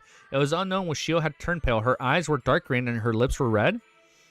The area around her was dark and gloomy as her expressions looked extremely distorted. What the fuck is going on? An ancient... No shot. Is Forrest gonna fight an ancient wraith? Okay. Chapter 955 is called Ancient Wraith. Timestamp. 1 hour. 2 minutes. 56 seconds. Okay. Let's keep reading. Force is about to die, bro. Do you know how strong ancient wraiths are? Hey, bro, come on. No. She's not gonna die. No! She's not gonna die. You know why she ain't gonna die? Because she has some high demigod level spells now. Now that Klein is demigod off screen, he probably stacked up Layman. He probably rented Layman's Travels just to stack it up. Yo, what's up, D? Long time no see. He probably used Layman's Travels, so now she's probably stacked on some good spells. All right, chapter 955 is called Ancient Wraith. Force is going to take on a Wraith. Nah, probably not. She's probably going to, like, talk her way out of it. Force pupils dilated as though she was trying to absorb more light into her eyes to better see Shio's current circumstances. Meanwhile, the light in front of her suddenly exploded with a flash several times more blinding than old school cameras, blanketing the surroundings with whiteness. Following that, her fingers swished on a page of Layman's Travel as black fog soared from her feet, enveloping her entire body. The thick black fog quickly transformed into palm-sized illusory bats as they flew into different directions of the underground hall.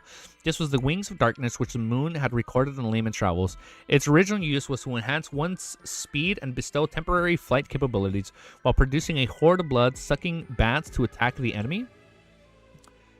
This is the ability Emlyn gave her, right? Wings of Darkness? Yeah, the moon had recorded. Wasn't this recorded last volume? Nobody ever used it, right? Okay, so nobody ever used it, so that's why it's still there. Instead, she used it as a prop for her performance. After the illusionary bats flew away, the specs where Force stood was already empty. Yeah, what's up, dude? At some point in time, she appeared more than 10 meters away. Okay, 30 feet. And subconsciously escaping and defending herself, Force could finally calm down as she hurriedly cast her gaze onto Shio, who had turned abnormal. However, Shio only... No, come on, she ain't gonna die. She has to join the club. However, Shio only appeared to have slightly disheveled blonde hair with malt-colored skin due to her continuous forays out in the sun. Besides looking somewhat blank, as though she was surprised as to why her friend had such a huge reaction, she didn't show any signs of being influenced by wraiths or ghosts. What happened? Shio asked warily. Forrest narrowed her eyes without directly replying to her. Every so often we'll mispronounce a few words. That doesn't change. Forrest narrowed her eyes without directly replying to her. Flipping through Layman's Travels pages, she asked Shio, "How tall are you?" Seemingly realizing something, Shio answered 152. Isn't that so? She grew. Just as she said that, For's fingers slid across the notebook's page, which was filled with symbols and magical labels. Suddenly, a holy light swirling with fire plummeting down from above. The undiluted and bright light instantly enveloped Shio before rippling outwards with sunlight. As the blazing light stabbed into For's eyes, she saw the hall collapse and the surrounding space shattered like glass. This feeling was gone in the flash as Forrest realized that she was still in her original spot. She had yet to flee. That was an illusion. She hurriedly turned to the side and saw the Shio looking at the damaged region of the heavy door. Forrest deliberated for a moment and asked, Shio, how tall are you? Shio glanced at her angrily and said, stop asking such an insane question. Phew, she's real. Kill her. He's like, stop asking me that. That bitch, you know how tall I am? Stop asking me. You know how I feel around that. You know how I feel around that subject. Like, stop. Phew, she's real. Forrest heaved a sigh of relief as she quickly described her encounter in Shio. I didn't say that, by the way. I feel like that's what Shio's saying to her. After a few seconds of thought, Shio used her lantern, wielding a hand to nudge Forrest's arm, letting her retreat. Perhaps the closer we are to the door, the easier it is to hallucinate. Yes, that's possible. Forrest nodded agreement as she quickly moved back a few steps. Following that, she surveyed the area and asked in puzzlement, why can't we find any wraiths or ghosts here? Such an environment should be something that they enjoy. Shio was perplexed as well. She then did a careful observation before landing her gaze on the blob of sunlight floating above Forrest's head. Try extinguishing it, she suggested. Forrest came to realization as she immediately dispelled the light. Silent darkness blanketed the area and ruled the underground hall once more. Only the lantern's faint yellow light put up a resistance against all of this. Then Forrest saw two figures in her spirit vision. They were rather close to the bronze door. One was a female with cold hair wearing a knight's trouser and a grayish shirt. For ease of movement, the other was a man wearing a silver black armor as she held a sword that was almost snapping due to rust. Okay. The former's face was a blur as it kept wandering between the door and where Forge and Shio arrived. The latter was loitering beside the door, muttering something. These are the two ancient wraiths. Forge nudged Shio and said with a surprised voice, I see spirit bodies. I see them as well. They aren't hiding at all. Shio curved her back as she readied herself for a fight. Forge suddenly nudged her. Don't be so hasty. We aren't sure that they're the targets. She attempted to take 3 steps forward, but two relatively blurry figures didn't even look at her. Forrest thought and suddenly said, ma'am, what are you doing? She had heard of the stories and other mysticism circles that wraiths, shadows, and other high-level spirit body creatures could be communicated with. However, she regretted it in the moment and said that this was because communication didn't allow her to achieve her goal. There was no way that she could persuade the other party to kill themselves and hand over the cursed item and remnant spirituality of the ancient wraiths. So what the hell are we going to do? Just as Forrest was considering if she should launch a direct attack, the lady in the grayish shirt and the knight's trouser replied with a flat tone, I'm searching for my husband. He's a guard here. Communication is really possible. Forrest pressed out of curiosity. Where did he go? He's a guard here. At this moment, Shio approached as she wore a look of extreme vigilance. The blurry figure lady answered blankly, he's a guard here. He told me that the magical power seeps out from behind the door, corrupting his teammates. He got me to leave as quickly as possible with a messenger, but it was too late. He said that he would ensure that I can escape safely, but I don't wish for that. I want to leave with him. After sending off the messenger, I returned midway and returned to the underground, but I can't find him. Oh, and now she's a wraith and she's stuck there. With the age of this castle exceeding the present epoch, the last defender has definitely transformed into an ancient wraith. Huh. This lady's story has moved me. I really can't bear to attack her. I feel like Force can write a book on this. Force's mind whirled as she carefully took a few steps and circled around the ancient female wraith and approached the bronze door.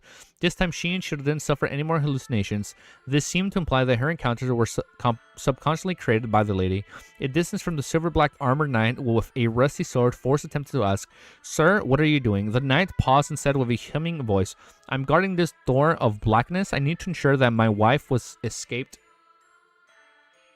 Wait, is he on the other side of the door? Never show compassion in any beyond our world. You know what? You're right. I'm not gonna. You know what? No, I'm not gonna fall for this because in Volume 2, the evil spirit ended up being Medici. Evil spirit. No. Even though this story is moving me, I let my guard down way too quickly. No. Kill the bitch. Kill him. Kill them both. I need to ensure that my wife escapes safely. Kill him and take it. Just treat it like a video game NPC. If you meet her, tell her that her knight will fight for her to the very last moment. Ah, door of blackness. It's clearly a bronze door. Wait, what did he say? He said that he's guarding the door. I can't believe I fell for that. Has easy learned? I actually learned a little late. I did not learn in the beginning. Oh, I was like, what a beautiful story. We should reunite them and see what happens. And like, no, that's a bad idea. Wait, what did he say? He said that he's guarding the door to ensure that his wife can safely escape. Isn't this the other half of that woman's story which she described?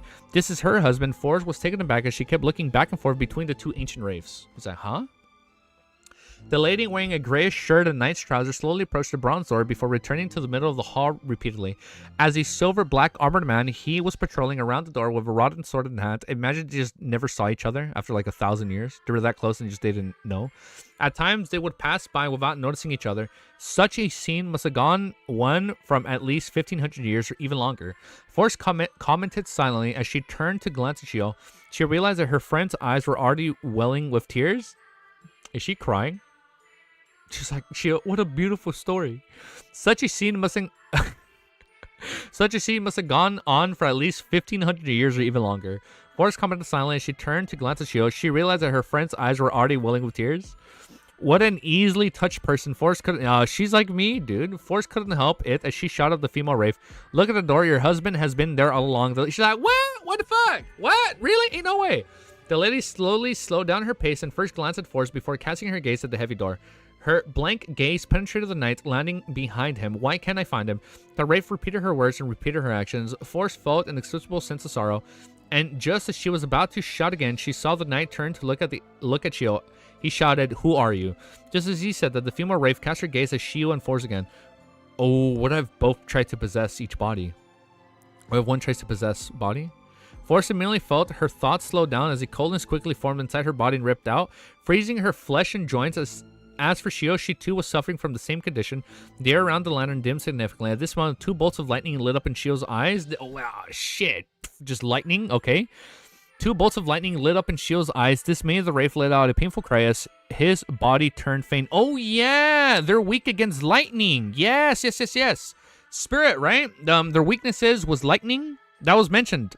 What if Shio and Forrest both died? That is not going to happen. Cat, one is going to die. Just like one is going to die between Benson and Alyssa. We cannot kill both. That is way too fucking tragic. We just kill one.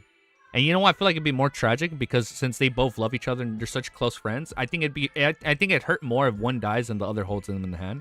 I don't want that to happen, but I can see that happening. Hopefully they live happily ever after. But last time I said that did not work out well when we read the Volume 4 finale, but we'll find out. She'll instantly escaped from her frozen state and threw out the triangular blade in her hand towards the female wraith. Bolts of illusionary lightning swirled around the triangular blade's tip, stabbing straight into the lady's psychic lashing. Oh, this is her new ability. The female wraith screamed as her body turned faint. Force instantly snapped awake as she slid her fingers across the open Lamus travels. Life seemed to immediately gather from the surrounding shadows, turning into a pitch black chain that restrained the male wraith to the ground. Chain? Abyss chains? What kind of ability is this? Force instantly snapped awake as she slid her fingers across. Who gave this ability? Abyss chains. Meanwhile, Shio rushed out with her illusionary brand in hand. She stammered in on the female wraith with her holding back the female wraith. Force actions became more composed. She flipped through Layman's travels and slid her fingers. She's so strong with Layman's travels now. Silver lightning that branched out and blasted out of thin air, smiting the male wraith and turning the area into a lightning hellscape. Finally, a holy pillar of light that had flames swirling around it appeared. It enveloped the male wraith and completely purified him. Fuck, shit. Emlyn had abyss chains? I don't remember that. Every ability that has to do with the darkness and bats, you can make an educated guess. Okay. That makes sense. It makes sense, Emlyn. Okay, that makes more sense. Yes. That hits his... Okay, that fits his... Okay, got it. With one enemy taken down, Force immediately turned and dealt with a female wraith with Shio. She didn't hold back on using powers for Layman's travels. She came up with wise combinations of them, and using Shio's suppression, she switched between restrainment, powers, and offensive from time to time. Soon as they finished off the target, everything fell silent as Force heaved a sigh of relief. She then looked at the battlefield with a look of disbelief. Is that it? No, shush, she did that, dude. She originally imagined that the 2 ancient wraiths had unique powers, and with their higher levels, they weren't something sub-sequence 5 Beyonders could deal with, and she fucking did it with Layman's travels. However, she realized that everything had happened rather smoothly. Damn, man. These made her truly realize how golly Layman's Travels was. She also began looking forward to the next sequence as Scribe. I think shit's gonna go down. I feel like Scribe, being a Scribe, you know what? If she's a Scribe, I feel like she'd be able to save those abilities herself and then just put them into Layman's Travels. I feel like if she's a Scribe ability involved, like she can recall the abilities and she can mimic abilities at a weaker thing, right? But then maybe she can use her Scribe abilities to stack up Layman's Travels. I feel like that's a fitting. There might be a ability that fits Scribe and Layman's Travels, you know, and they fit very cohesively. Shio was somewhat astonished as she thought for a few seconds. It's no wonder someone told me that beneath the level of demigods, the number of Beyonders, their cooperation and usage of powers are more important than their sequence. Yeah, just as she said that, she heard knocking sounds resonate behind the door. It broke the silence of the hall, and it came from behind the bronze door. So they got rid of the wraiths. And then they hear knocking behind the door. The fuck? Chapter 956 is called The Things Behind the Door. By the way, The Thing is a damn good movie. You guys should watch it. Let's update this and let's keep reading. I like both things, all right? I like the original one. I think the original one's my favorite, but the prequel is still really good. It gives you more context as to like how the beginning started. Woot. It's good. What's up, Wind Valley? What's up, dude? It's been hard reading Volume 5, man, since finishing Volume 4. And like, if we're killing off fan favorite characters, I'm scared for this volume and onwards, man. I'm fucking scared. Ah, man, I'm scared, man. I'm telling you, if we can kill Madame Dally like that, who's to know who's next, man? Chapter 900, The Thing, say that again, it's a good movie. Chapter 956, The Things Behind the Door. Bang, bang, bang. Behind the bronze door, the slamming sounds continue incessantly, echoing throughout the vast underground hall as though they came from an abnormally distant past. Force clamped up and couldn't help but tremble. Unable to help it, she suppressed her voice. What could be behind the door? Let me kind of just lean like this. I have no idea. Shio honestly shook her head, subconsciously gulping. Her right hand, which had just picked up her triangular blade, had joined it protectingly out as her blood vessel surfaced. Clearly, she was gripping the triangular blade tightly. Bang, bang, bang. The slamming sounds continued without any change in frequency. Each sound seemed to strike as For's and Shio's hearts, leaving their hair standing and scalps tinkling. It's likely won't be able to come out, right? If it could so easily come out, it wouldn't have waited until today. Force tried to console herself with parched lips. She nodded heavily and said, "We leave once the ingredients form." Okay, we just dip. Milosh, I just realized you guys forgot to send Art of Mr. Star. You know what's so funny, Milosh? The second you, like, I was literally just about to make a comment that Force is growing on me a lot, man. And I'm like, now, and I was literally about to say, now I understand why Milosh loves Force. It is so random. The second I was about to say that, I see you comment. All right, so we'll look at, if you want, we'll look at the start card at the end once we're done with our stream. The goal is to pass 960. That way we're under 100 chapters behind them. Wiz, that's the goal. It likely won't be able to come out right if it's wait, skip the line. Leaving. Wait. What was it? As they formed.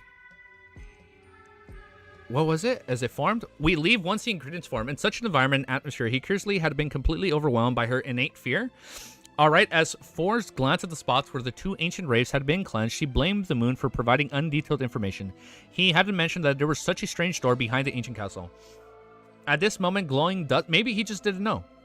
At this moment, glowing dust was landing on the ground like shattered gems, forming into two piles as they gathered together. Around them, nearly formless, reverent spirituality condensed into a seemingly ethereal crystal.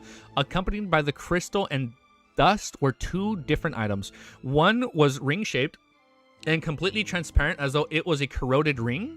Okay. The other was an eye carved from a crystal with a faint black gas swirling within. Upon seeing the scene, Force suddenly realized something, and an ancient wraith was a ghost-like creature with a bionic characteristic mixed in. The cursed item would be related to a particular item while they were still alive, fusing with the characteristic and turning into a foundation to which they relied on for their existence. It was precisely because of this that the different ancient wraiths had different corresponding cursed items in shapes and forms. Okay, it's because it depended on them. However, so it's like that's why both items don't look the same. However, they were essentially the same. And the dust was another type of characteristic. It was a source of the most of their strength, stemming from the remnant spirituality, slightly equivalent to the blood of the ingredients of the monsters. Bang, bang, bang. The entity striking behind the door didn't stop, let up at all. It kept testing For's and Shio's psyche. Being afraid and cautious, the duo's bodies trembled so much that they even imagined the door was shaking slightly. Their racing hearts were in their throats. With them being able to head for their staircase at any moment, Force finally waited until the ancient raves, powder, and cursed items took form. As she signaled to Shio to beware, she crouched down and took out 3 square metal boxes she had prepared. After some hesitation, Force looked up at Shio and said, "These 2 ancient raves had been waiting for each other for so long. I'm thinking of separating a little of what they left behind and bringing them together." Oh, that's so sweet. Look at her, man. In that case, I'll get a cursed item and you'll get a pile of dust. We'll split the remaining spirituality, right? Shio didn't hesitate as she nodded. All right. Force suddenly heaved a sigh of relief as she pursed her lips. Flipping through Layman's Travels, she slid her fingers across a particular page. The 5 nails on her right hand immediately grew long and sharp, covering black pattern. Oh, it's the fangs. Got it. I remember this. Not it's her. Yes. This was one of Emmeline's abilities. This was the Claw of Corrosion from Sengwen. Upon seeing her palm transform, Force grabbed the ground, easily digging a hole and leaving behind a corrosive mark. Right on the heels of that, she placed the crystal eyeball-like cursed item into a pile of dust and into a hole before filling the hole with the gravel and soil she had dug up. She lightly grazed the flattened ground with her fingernails, writing an epitaph: "Returning for you, defending for you, together forever." That is a beautiful epitaph. Look at that. After doing all this, Force sighed when she heard the slamming behind the door turned louder. Bam. She jumped in fright and hurriedly placed the pile of dust, ring-shaped cursed item, and remnant spirituality into the different square metal boxes. Then she put the boxes away, stood up, and slowly walked to the spiraling and cramped staircase with Shio. Bang, bang. The slamming sound behind the door grew louder and more intense as Force and Shio subconsciously gritted their teeth. Following the staircase and rapidly heading up, they increased their speed until they began running. They ignored the possibility of falling on the staircase and tumbling down like a wheel. Finally, Force and Shio saw sunlight. Sunlight beamed in from the outside, shining upon the staircase ahead of them. It was bright and pure and warm. At this moment, the slamming sound from the underground had come to a sudden stop without any follow-up, so it just stopped. Force and Shio exchanged looks, slowly slowed down their pace, and after a few large strides, returned to the top of the abandoned ancient castle. The duo didn't say a word and directly left the area, returning to the periphery of the forest. After walking for some time, Force calmed down and pursed her lips. It was really oh, they just wait. So do we not know what was behind the door? Wait, hold up. We are, because this is a long chapter and we're barely halfway through. It was really terrifying, although the thing behind the bronze sword didn't deal us any harm, nor did it even show itself. I think it was more terrifying than the ancient rays, probably. Compared to all my past experiences, it's far more terrifying.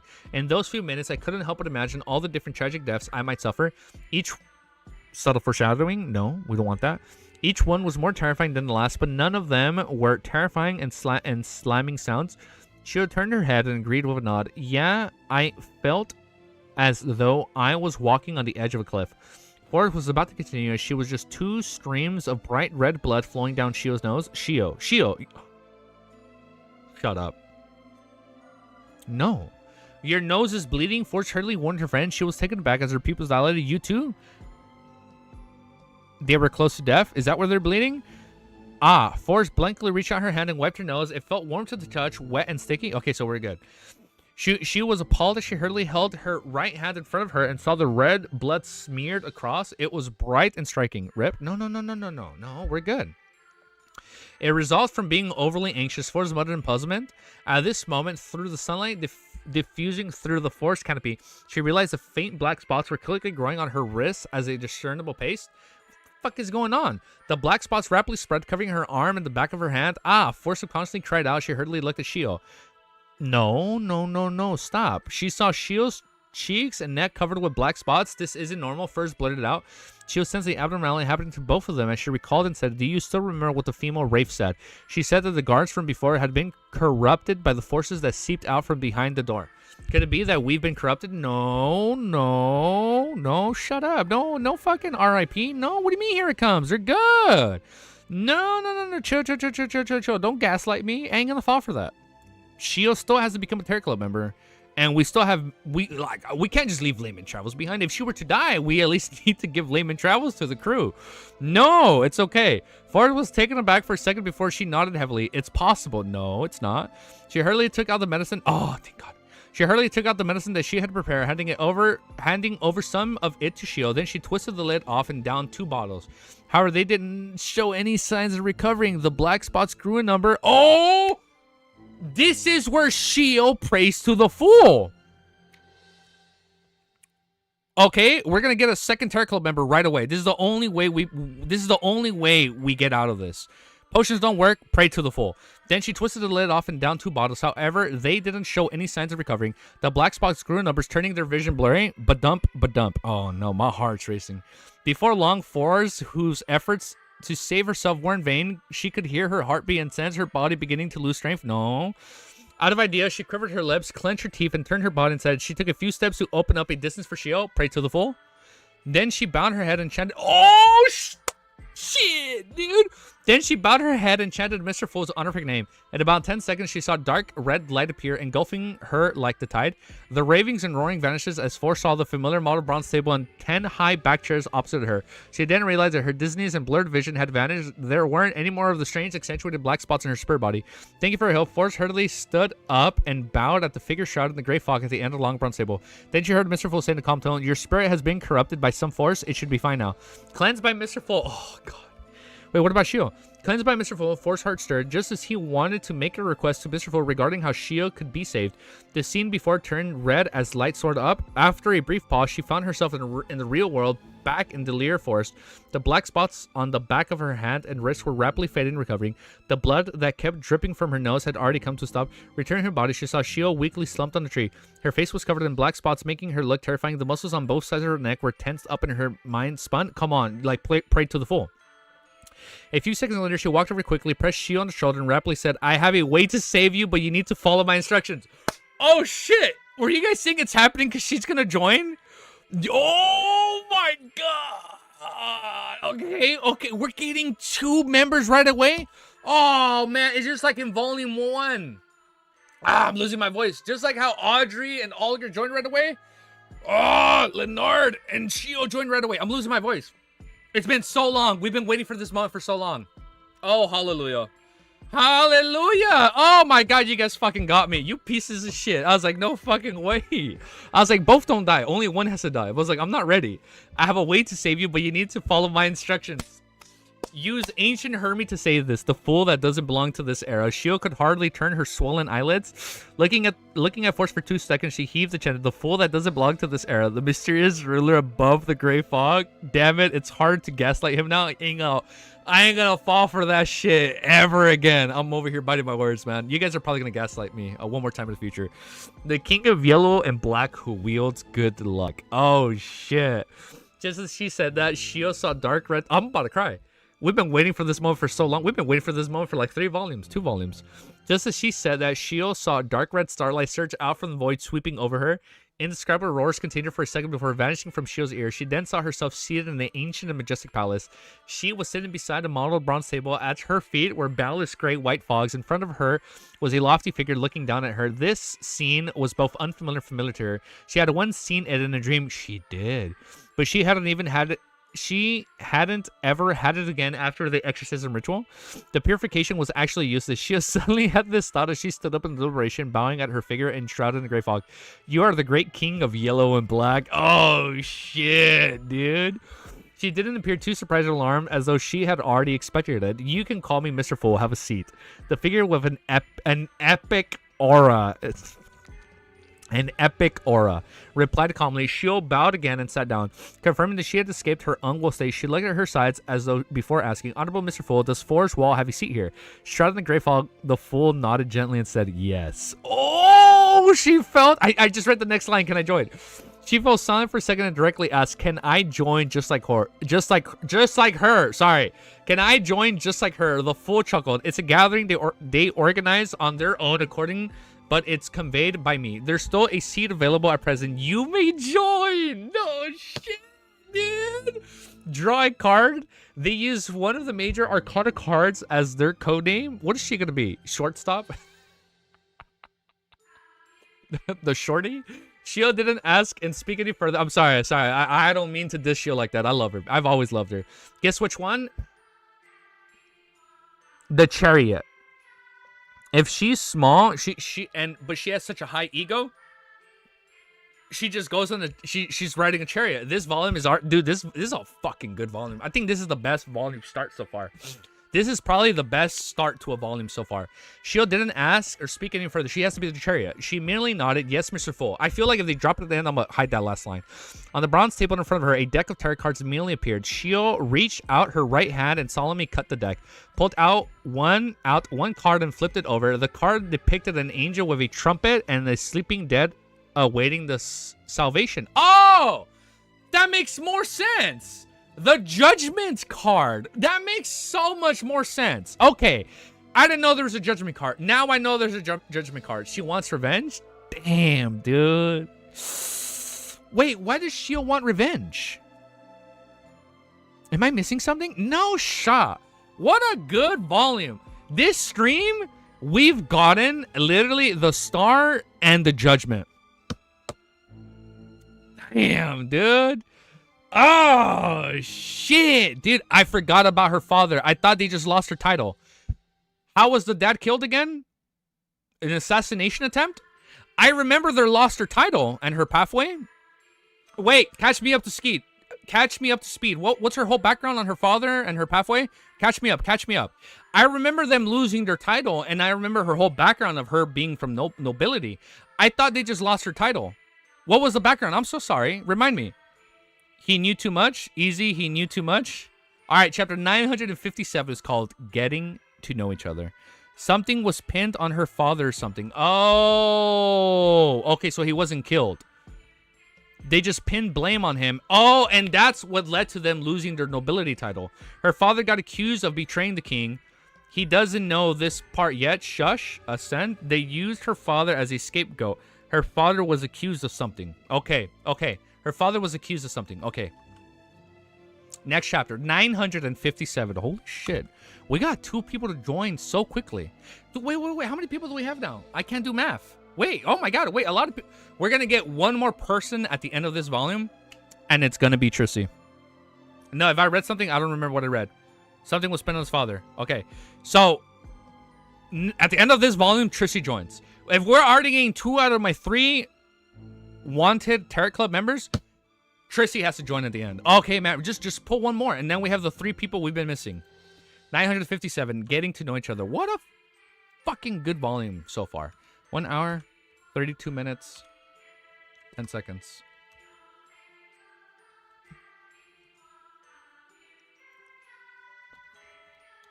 It's good. Nah, it's Wiz that knows this part in the next 100 chapters. Oh, wow. So I gotta... Ooh, we'll catch up. We'll be caught up before long. All right, chapter 957 is called Getting to... Can't wait for the next goated Tarot Club meeting. It's gonna be fun. Audrey's gonna be like, "Oh my god, Shio! Oh my god, Force! We're all together. Let's go hang out." It's gonna be so funny. Maybe she reveals it then. Chapter 957 is called Getting to Know Each Other. Looking at a judgment card in hand, Shio was taken aback. "This greatly meets my expectations." Shrouded in the gray fog, the fool nodded and calmly said, "The gathering is held here at 3 in the afternoon on Mondays, Backland time. Be prepared. During the gatherings, you can exchange information, ingredients, formulas, and knowledge. You can also pay a certain price to entrust missions to the other members." Shio recalled for a moment before nodding in enlightenment. "Yes, Mr. Fool." Believing that this was all for the day, she heard the voice coming from the end of the bronze table. "What did you do before being corrupted by that force?" "We really were corrupted." Shio composed herself and completely recounted her exploration of the ancient castle with force.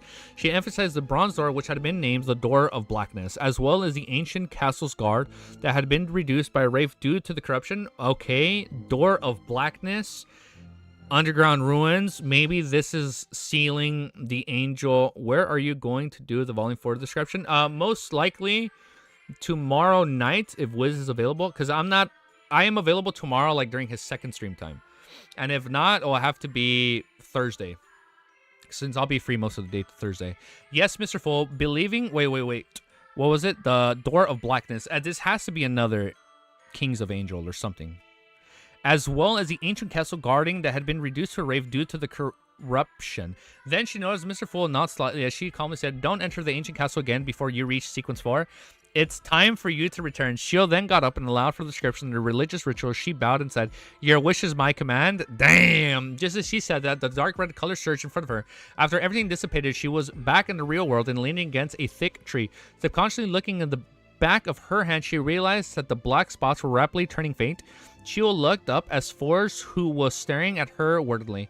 As their gazes met, Forrest was first delighted before revealing a smile. She opened her mouth, but was also at a loss for words. Shio slowly exhaled and pointed ahead. Let's first return to the town. All right. Forrest answered without any hesitation. At this moment, above the great fog, the full clan was tapping on the edge of the model table as he considered Miss Magician and Miss Judgment to counter. The object of power sealed behind the door of blackness could still corrupt the guards and explorers outside, even without escaping. Just the mere thought of it was terrifying. Furthermore, this corruption stemmed from the spirit body. To resolve the clan had only two solutions. One was to make the corruption entirely hold a complete secret deed ritual and use the powers above the great fog and the sun brush to complete a purification. The other was to directly pull the spirit body over using the great fog to cleanse them. As he didn't have the luxury of time, he had chosen the latter. What could it be? The most corruptive powers belonging to the devil pathway. That place connects to the abyss. Shut the fuck up. Are we at... I told you we were gonna get the abyss this volume. The place connected to the abyss. That's not... Oh, wait, that's not... I thought I said that's not possible. That's not impossible. Based on Little Sun's description, during the early and mid stages of the second epoch, devils often left the abyss and were active... Wow, I got lightheaded saying that. Devils often left the abyss and were active over the land. It was only when the ancient sun god appeared, causing the ancient gods to I got so lightheaded after that. Causing ancient gods to perish one after another, that they retreat into the abyss and seal themselves in. Based on that, it's rather normal to have an underground ancient entrance to the northern continent to lead the abyss. It can also be imagined that the castle is built with men sent to watch over it. But the problem lies in the fact that it's been a millennia. Why would there still be an existence slamming their door? Maybe they've been waiting for Klein. Maybe they've been waiting for a worthy successor or a worthy individual to enter the door. Although Devil's planning on returning, Klein made a preliminary guess. He definitely had no plans on exploring the abandoned castle to verify his thoughts, because it was unlikely that there would be any changes anytime soon. After all, since it was news that came from the Sanguine, he could get the Moon Emily to do some gathering on information to figure out the history of the castle. Reining in the thought, Klein removed the topaz chain from his wrist and divined if the matter regarding the ancient castle was pressing. He received a negative answer. He immediately returned to the real world and waited for the local ruler, General Mace Sanchez, to send over the down payment. At 2 in the afternoon, faint upon her time, Haggis, with a hair combed backwards, with dressed as a northern continent gentleman, carried a black leather suitcase with the money. With a team of guards, as they knocked, and Dwayne knocked his door. Please come on in. A warm and elegant voice sounded from inside. It was first low in a Backland accent before it was changed to the local language of Dutanese. Haggis turned the doorknob and entered. He saw Dwayne Dutanese with his white sideburns and deep blue eyes stand up from his reclining chair while pressing down at the end of his black vest. Good afternoon, my friend. This lone gentleman with good looks bearings took 2 steps forward and extended his right palm. This time he switched to using lowness. Haggis replied using the accent of lowness noble. It's my honor to be your friend. After he shook hands with Dwayne Dantes, he surveyed the area and chuckled. Is this your servant? He pointed in the mixed blood youth standing behind the arms dealer, and between the lines he was shaking as if he was trustworthy. After all, Dwayne Dantes hadn't brought any servants back when he visited the general residence yesterday. Yes, his greatest strength is the ability to keep secrets. Dwayne Dantes smiled as he pointed to the leather sofa across the reclining chair. With 2 guards following Haggis, he closed the door and sat down. He then said with a smile, I've heard of Inton's proverb that's said to be from Emperor Roselle. It's Haggis for you? What the fuck do you mean Haggis is the goat? Is he the goat? Maybe not. No, you guys said Luca was the goat. He said that the dead men tell no tales. Okay, that's a pretty banger ass line. Dwayne Tontis said with a laugh. Emperor Rizal also said something else. Corpses can speak. Is that so? This is my first time hearing this. Haggis enjoyed conversing with a northern continent gentleman, so they continued the conversation for a while before he lifted up the suitcase besides him and opened it. At that instant, there seemed to be... Damn, these are long chapters. I'm noticing how long these chapters are. At that instant, there seems to be an overflowing golden luster under illumination from the sunlight outside. The entire room seemed to brighten significantly. Damn. It's like the ending of Pulp Fiction when he opens the briefcase and it's just a beautiful golden luster, right? And the entire room seemed to brighten significantly. Haggis then looked at Dwayne Tontis and said, 5,000 low and gold points, 5,000 low and gold pounds, as well as 5,000 gold coins and gold bars. This is the down payment. I'll bring along the remaining 30,000 pounds in cash and gold the entire time, and we'll hand it over when the arms deal is completed. Dwayne Tontis scanned the stacks of cash and the gold coins and the golden bar of the leather suitcase before retracting his gaze and saying with a smile, "When do we set off?" Haggis closed the leather suitcase and handed it to Dwayne Tontis, served and said simply, "Tomorrow morning." He paused for 2 seconds before saying, Mr. Tontis, the gentleman has a guest who would like to meet you, Luca." Dwayne Tontis' expression didn't change, as well as he fell silent for a few seconds. When? 1 sec, let me check my messages. I got a text from Mrs. Give me a sec.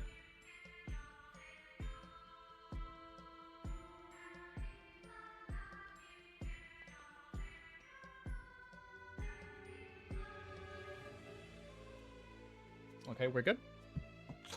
A little lightheaded. Give me a sec. Sip my coffee.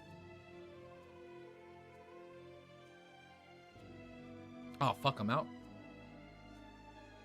Shit, I finished my coffee. Shit, man. Now I'm sad. Alright. I'm gonna be honest. I don't remember shit about Luca. I'm gonna be honest. Who the fuck is he again?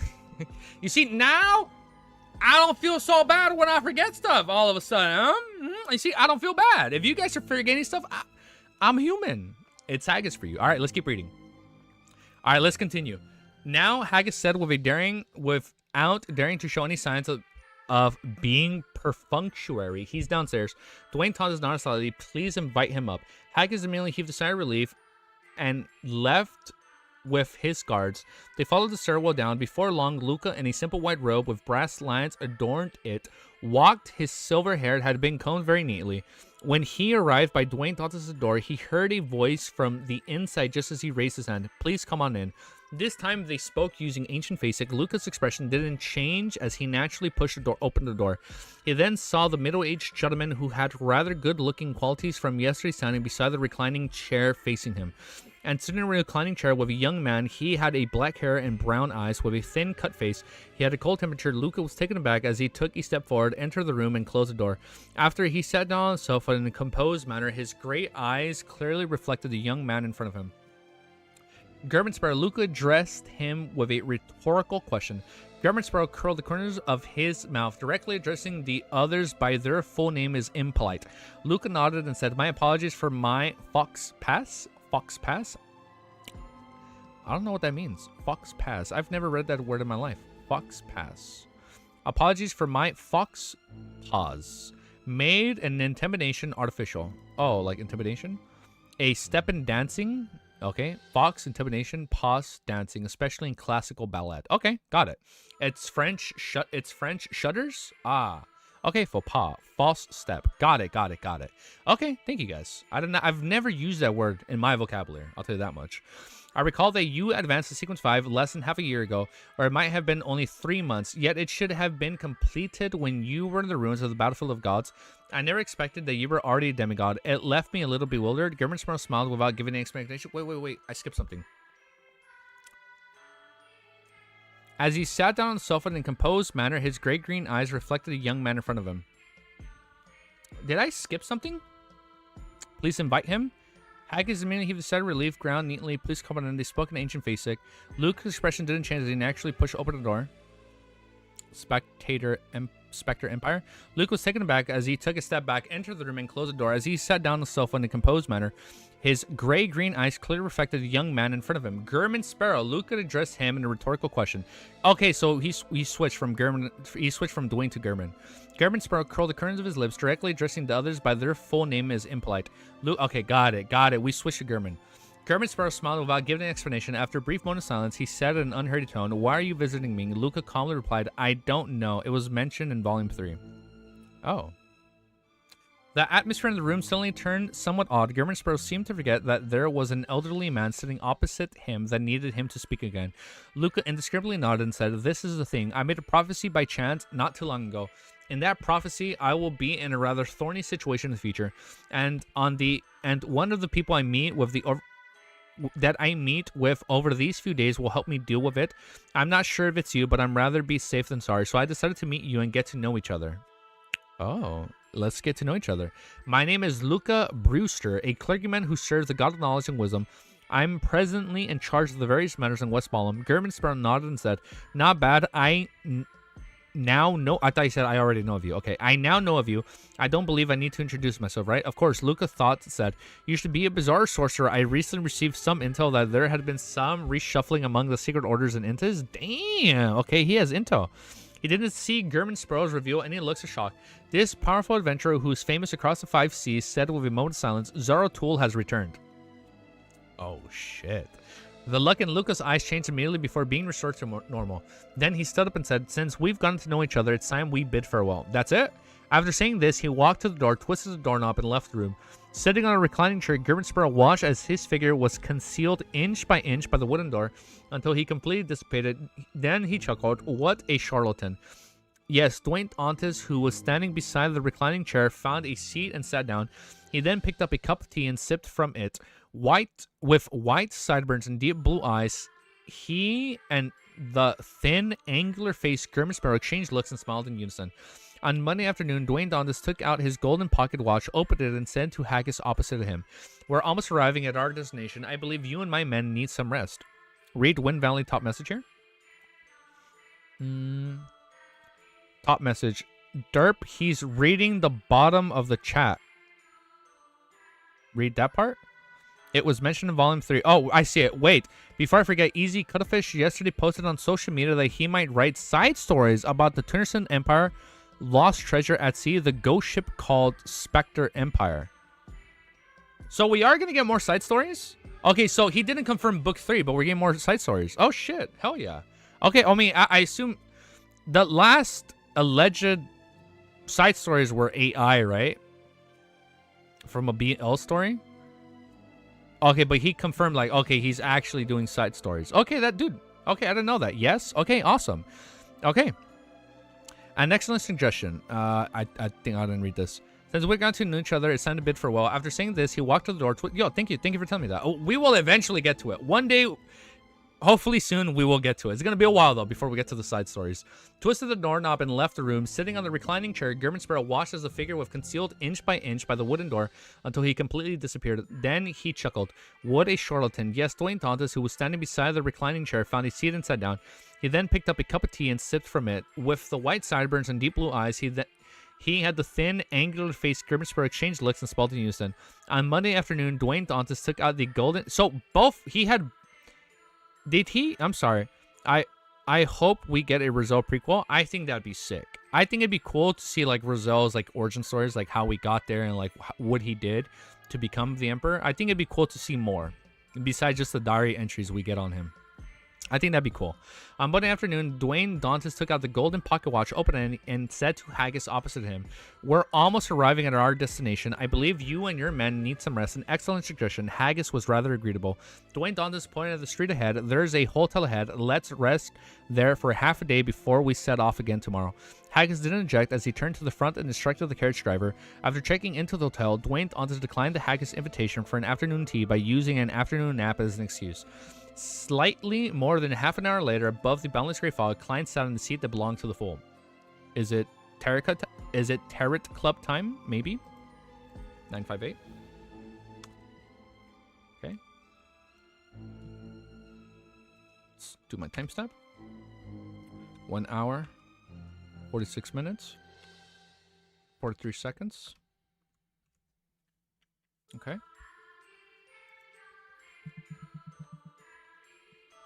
1 sec. Let me see if she texts back. Oh. Okay, we're good. It's time? The fuck, it's time for what? Now the Berserk shows a client can have both Dwayne and Gurman. That's what I was gonna ask. So they did change. Okay, got it. Yeah, at first... Okay, thank you for bringing that up, Ascent. Or not, thank you for bringing that up, Urza. Because at first, I thought they switched. And like, okay. So the next day, he set up the meeting and he spoke to Gurman. I was like, that doesn't make sense if he was shown as Dwayne. Okay, but now it shows that both can be summoned at the same time in the real world. Not just above the Great Fog. But now that he's a demigod, he has both above in the real world. Okay. Yeah, I didn't catch it until the very end where it said Dwayne looked at Gurman. I'm like, oh shit, what the that's pretty cool. I do find it cool now that now he can control him in the real world. That is pretty sick. But chapter 958 is called Labeling. Dark red beams shot up, materializing into different figures on both sides of the long bronze table. The unchanged silence above the Great Fog was broken as the ethereal palace seemed to have an additional, inexplicable sense of life to it. Just as Audrey regained her senses of her surroundings, she prepared to stand up to greet the existence at the end of the long bronze table. At this moment, as a senior spectator, she acutely noticed a difference. There were 2 more members than last week. She's like, damn, we got 2? 2 in one meeting? One of them was a man sitting to the right of Mr. Moon. The other was a lady sitting to the left of the hermit. Audrey first felt happy that the Terror Club was developing and becoming stronger, but then she kept to her professional instincts and quickly began observing. Due to where she sat, the man opposite to her was much easier to observe compared to the lady 2 seats away from her. Therefore, she placed her attention on the man. Black-haired, green eyes, he doesn't wear a coat, a vest matched with a shirt. He sits a little oddly. He's not accustomed to sitting properly. This is going to be the best Terror Club meeting ever. TC time? It's TC time, dude. He is not accustomed to sitting properly. How does he normally sit? Yeah. He always sits like a main character. He's probably about 180 centimeters tall. I don't know what that is in freedom units. I'm sorry. He's 180 centimeters tall. He has quite a desultory temperament. He's rather tense at one glance, just as Audrey had read plenty of information from the rather blurry figure. She then noticed something different. The man was quickly surveying his surroundings. He's trying to find the world. Such an action wasn't a problem in itself, and anyone who came to this strange and secret location would definitely subconsciously size up the other members and attempt to grasp their traits and general situation so as to calm down. But the problem was that the man was moving his gazes too quickly. He's trying to find Klein, dude. Oh, fuck, he is tall. He's 6 feet. Leonard is getting jumped. His gaze had swept past the moon, the hanged man, and the other members without pausing. To Audrey, this was a very clear phenomenon. It didn't mean that the man was observing his surroundings and studying the members, but he was finding someone. He was looking for someone he had in his mind.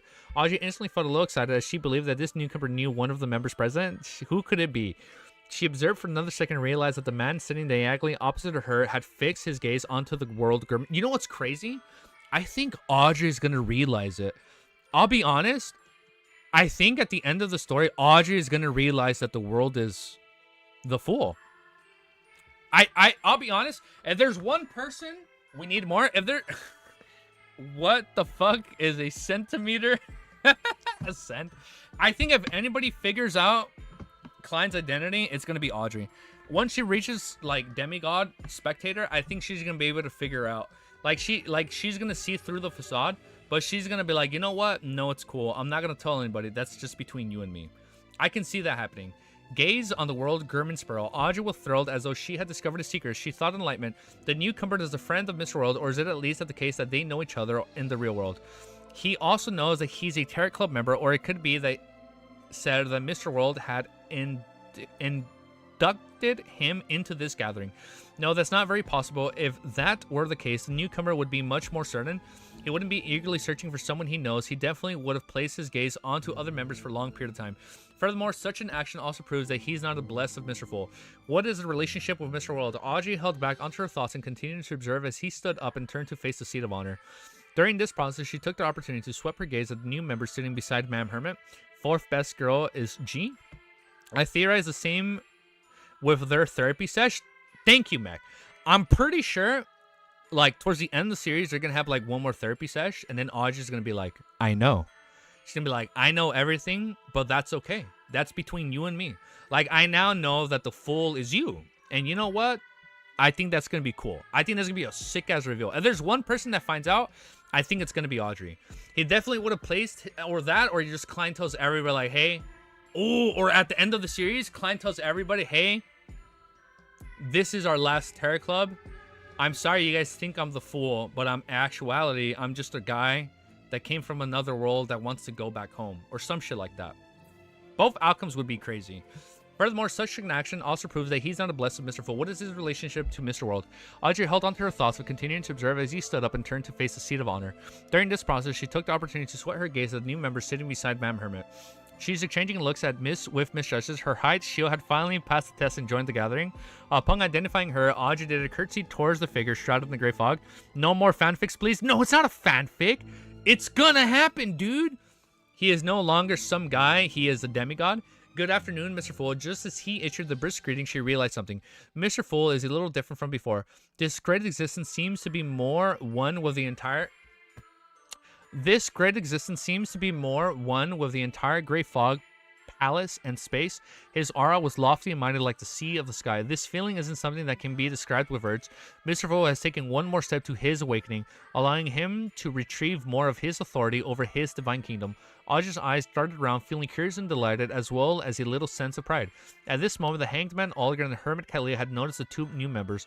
They noticed that the lady with a little short hair was secretly exchanging signals with Miss Magician. She was both unfamiliar but also familiar with the Terror Gathering. At the very least, she was unlike the man in the white shirt and the black vest. He had frankly stood up with only after everyone began bowing. In addition, they sensed that the new male member took special notice of the world. Oh shit, they sensed it. They sensed that the new male figure member took special notice of the world German Sparrow, causing them to have many guesses.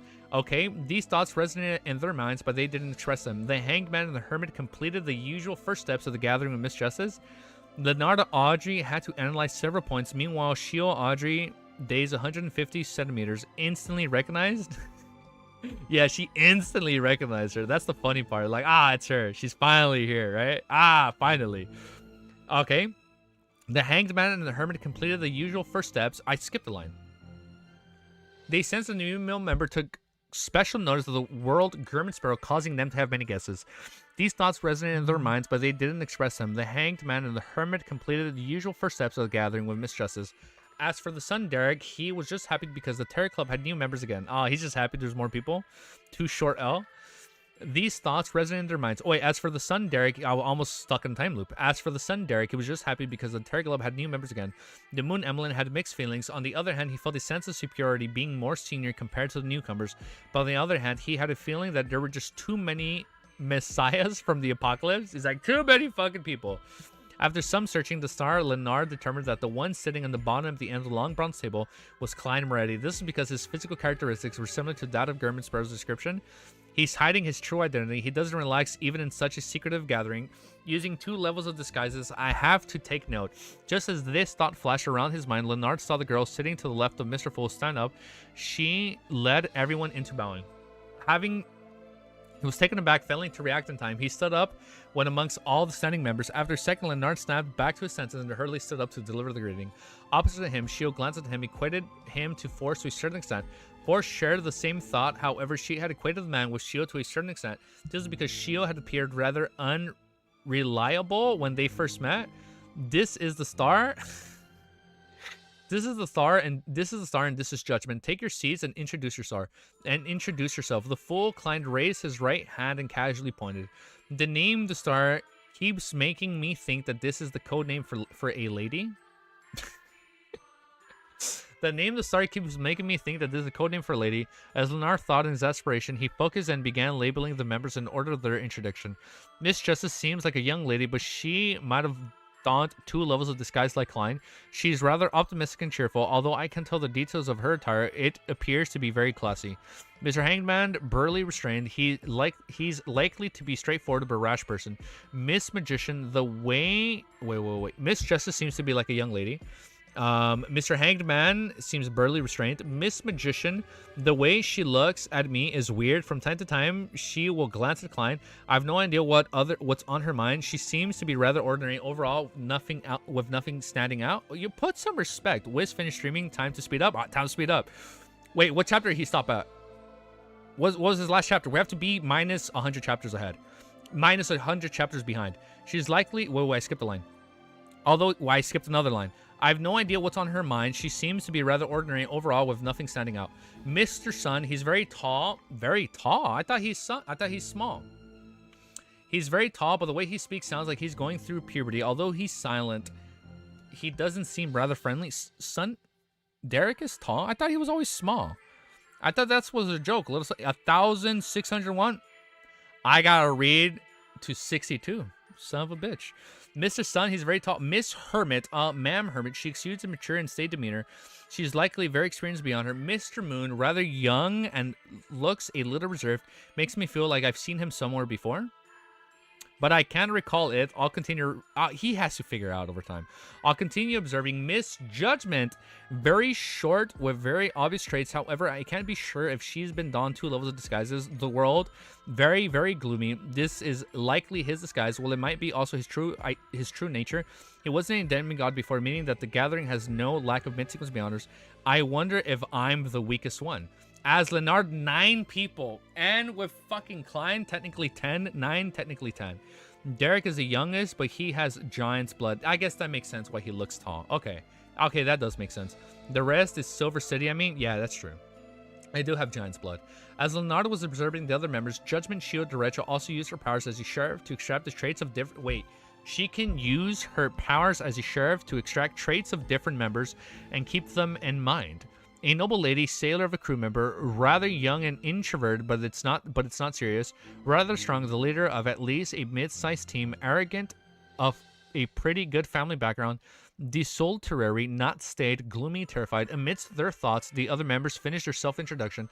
The hermit Kalia looked towards the end of the long bronze table and said with a bow, "Honorable Mr. Fool, I didn't receive any new result diary pages this time." Didn't receive. Does this mean the Queen Messick didn't reply? I wonder what Bernadette is busy with. Are we going to find out what she's up to behind the scenes this volume? The fool Klein nodded and calmly replied, begin the transactions then. As he said that, Audrey noticed her reaction of the hermit and the hangman. She realized they had yet to notice Mr. Fool turning loifter and sublime. Was I the one who noticed it? Audrey darted her eyes slightly in thought, feeling somewhat poignant and a little happy. Of course, she also knew that Madame Herbert and Mr. Hanged Man didn't dare to look at Mr. Fool too much, especially the former most of the time. She only dared to look at the table edge in front of Mr. Fool. Table edges, there's an additional card of blasphemy. Audrey's gaze froze before she retracted in a pleasant surprise. With her intuition as a spectator, she was quite certain that obtaining a new card of blasphemy was likely to be of the same matter as the world Gurman Sparrow's mental problems, but with different outcomes. She hesitated for a moment and observed the area. I have nothing I need. Kat, Leah, Derek, Emily, and Force had already made preparations and were about to advance. Therefore, they didn't have any requests. Likewise for Olger, who was still digesting his potion. Instead, it was Leonard who had the desire to purchase a mystical item. However, with no one showing him an example, he was momentarily unsure how to begin. All he could do was divert some attention to consider Mr. Fool's needings for result diaries. After selling Tinder, he was lacking in money. Furthermore, having had the experience using Creeping Hunger, he realized that having a powerful mystical item was rather useful. At this point, Forrest looked at the silent shield before looking opposite her. Mr. Hangman, I have a material that I wish to be made into a mystical item by an artisan. She was referring to the ancient Wraith powder that Shio had. Olger shook his head. The artisan has been controlled by some members of the Rose School of Thought who believe in a primordial moon. That is all. Change the song, bro. The song grew on me after a while. Okay, let's finish the chapter and then we'll change. The artisan, there's only like 3 more sentences and we'll change. The artisan had been controlled by some members of the Rose School of Thought who believe in the primordial moon. That's all I know. The subsequent matters have been left to Ma'am Hermit to handle. Rose School of Thought primordial moon believers left to Ma'am Hermit to handle. Leonard and Shio looked around and suddenly realized that the gathering they were participating in wasn't as loose as they imagined.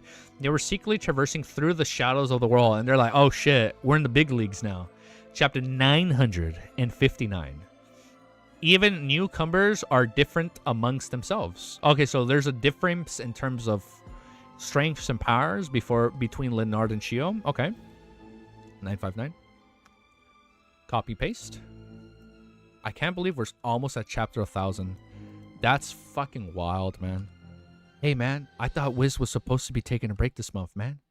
Hey, give me some insider. Let's change the music. Yo, give me some insider, guys. Give me the scoop. Is he streaming tomorrow? Done. I kept the Lord Management channel up to date with the stream. Dude, thank you, man. I'm sorry I haven't been able to update notes off stream, but dude, thank you. Yeah, no, I feel bad, man. I haven't been able to take notes off stream. I've been kind of limited in time off stream now. But you know what? Thank you, dude. If you consider everyone's background, it's insane. It's kind of crazy, man. Everybody is so different and unique, man. Like, there's no identical Terra Club member, you know?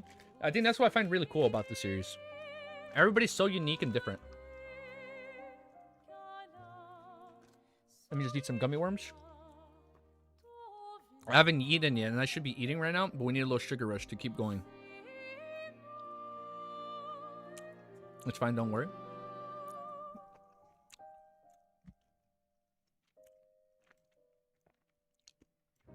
Man, these are good.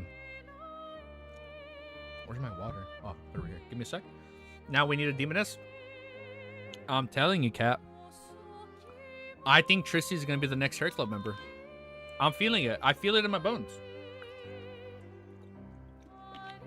And it's going to be even more insane when Tristy joins.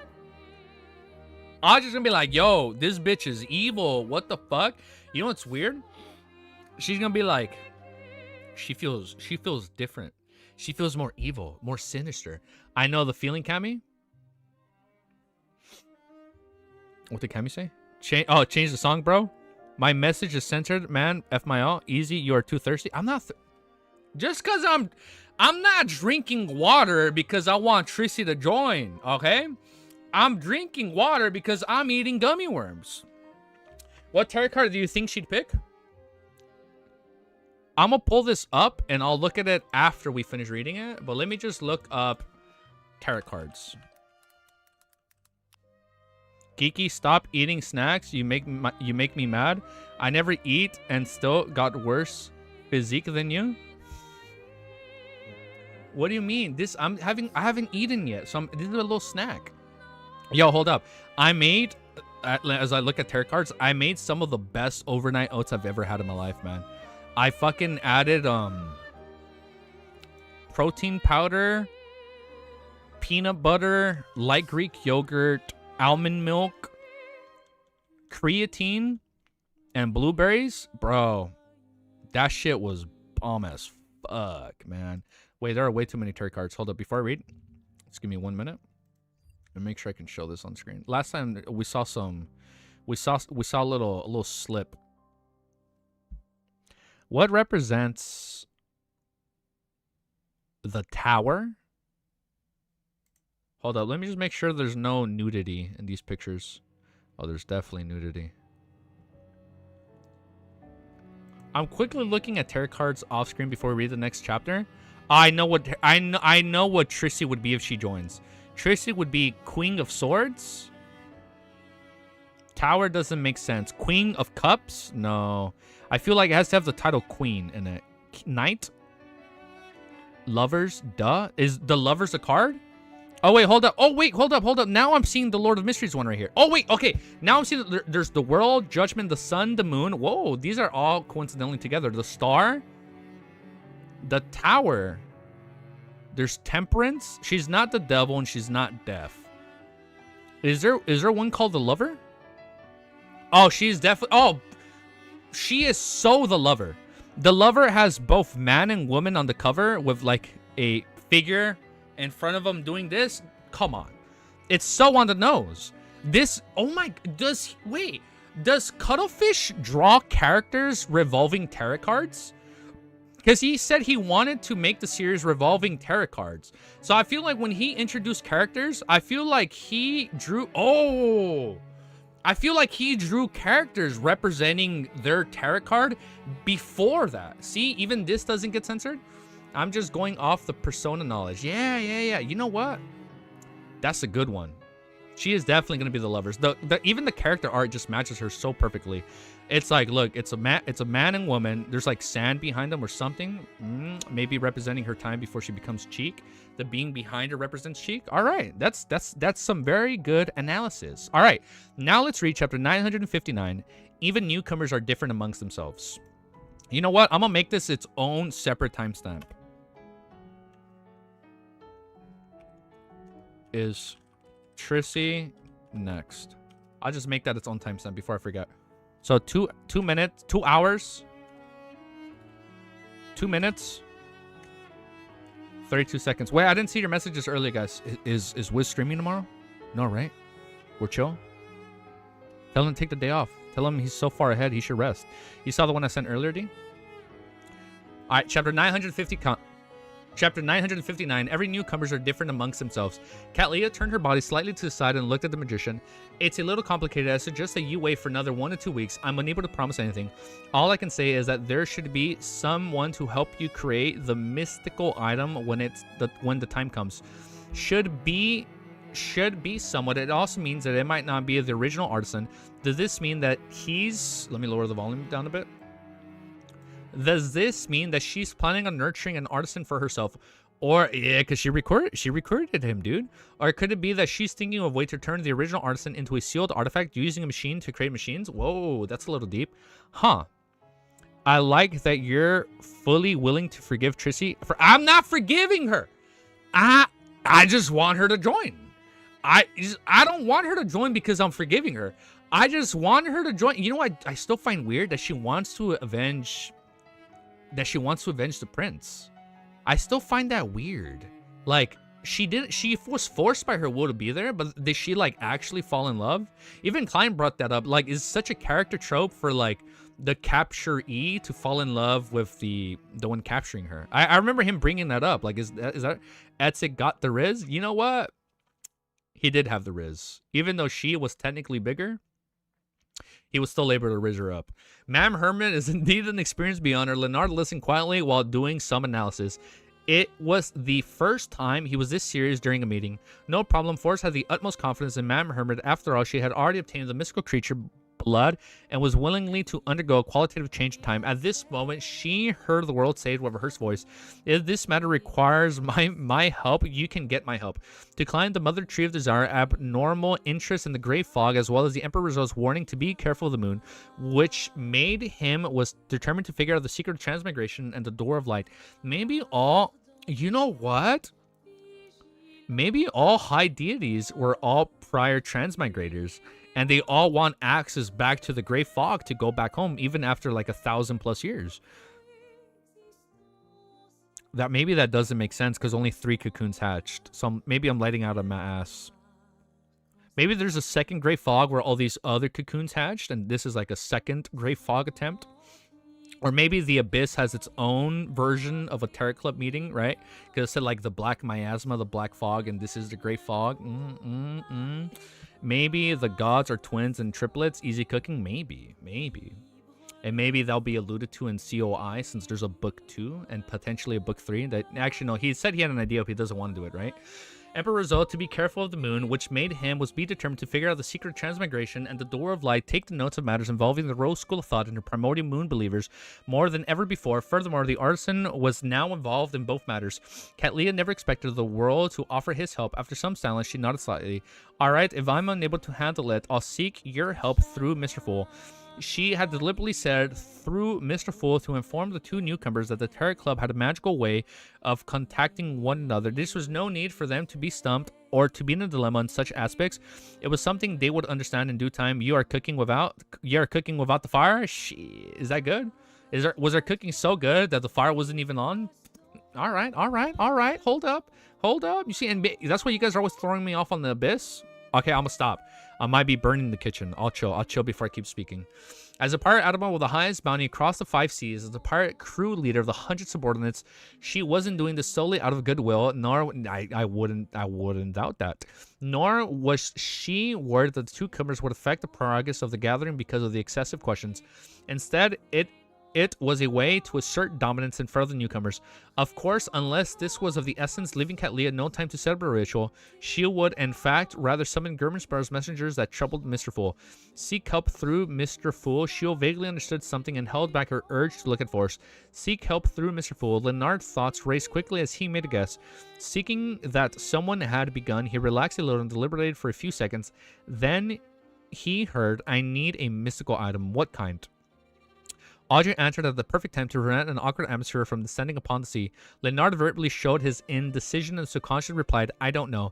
He only had such a plan, but he hadn't thought carefully into the details. He only realized that there was a possibility after being pulled into the gathering.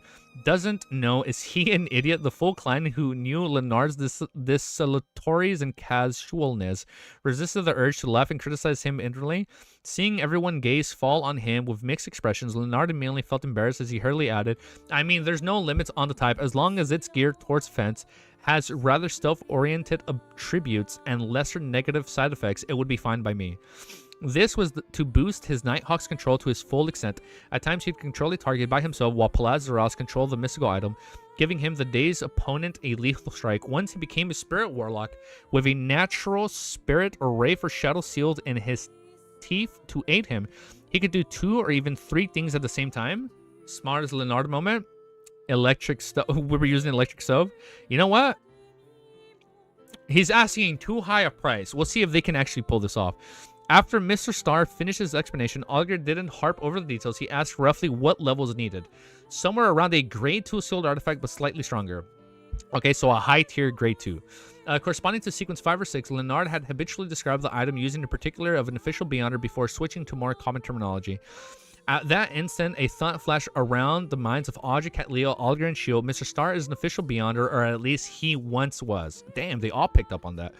From their point of view, although Beyonders that didn't belong to any official organizations would at times use the concept of the grades when describing sealed artifacts, they wouldn't consider using such a vague description with precision was needed and expressing their thoughts and requests.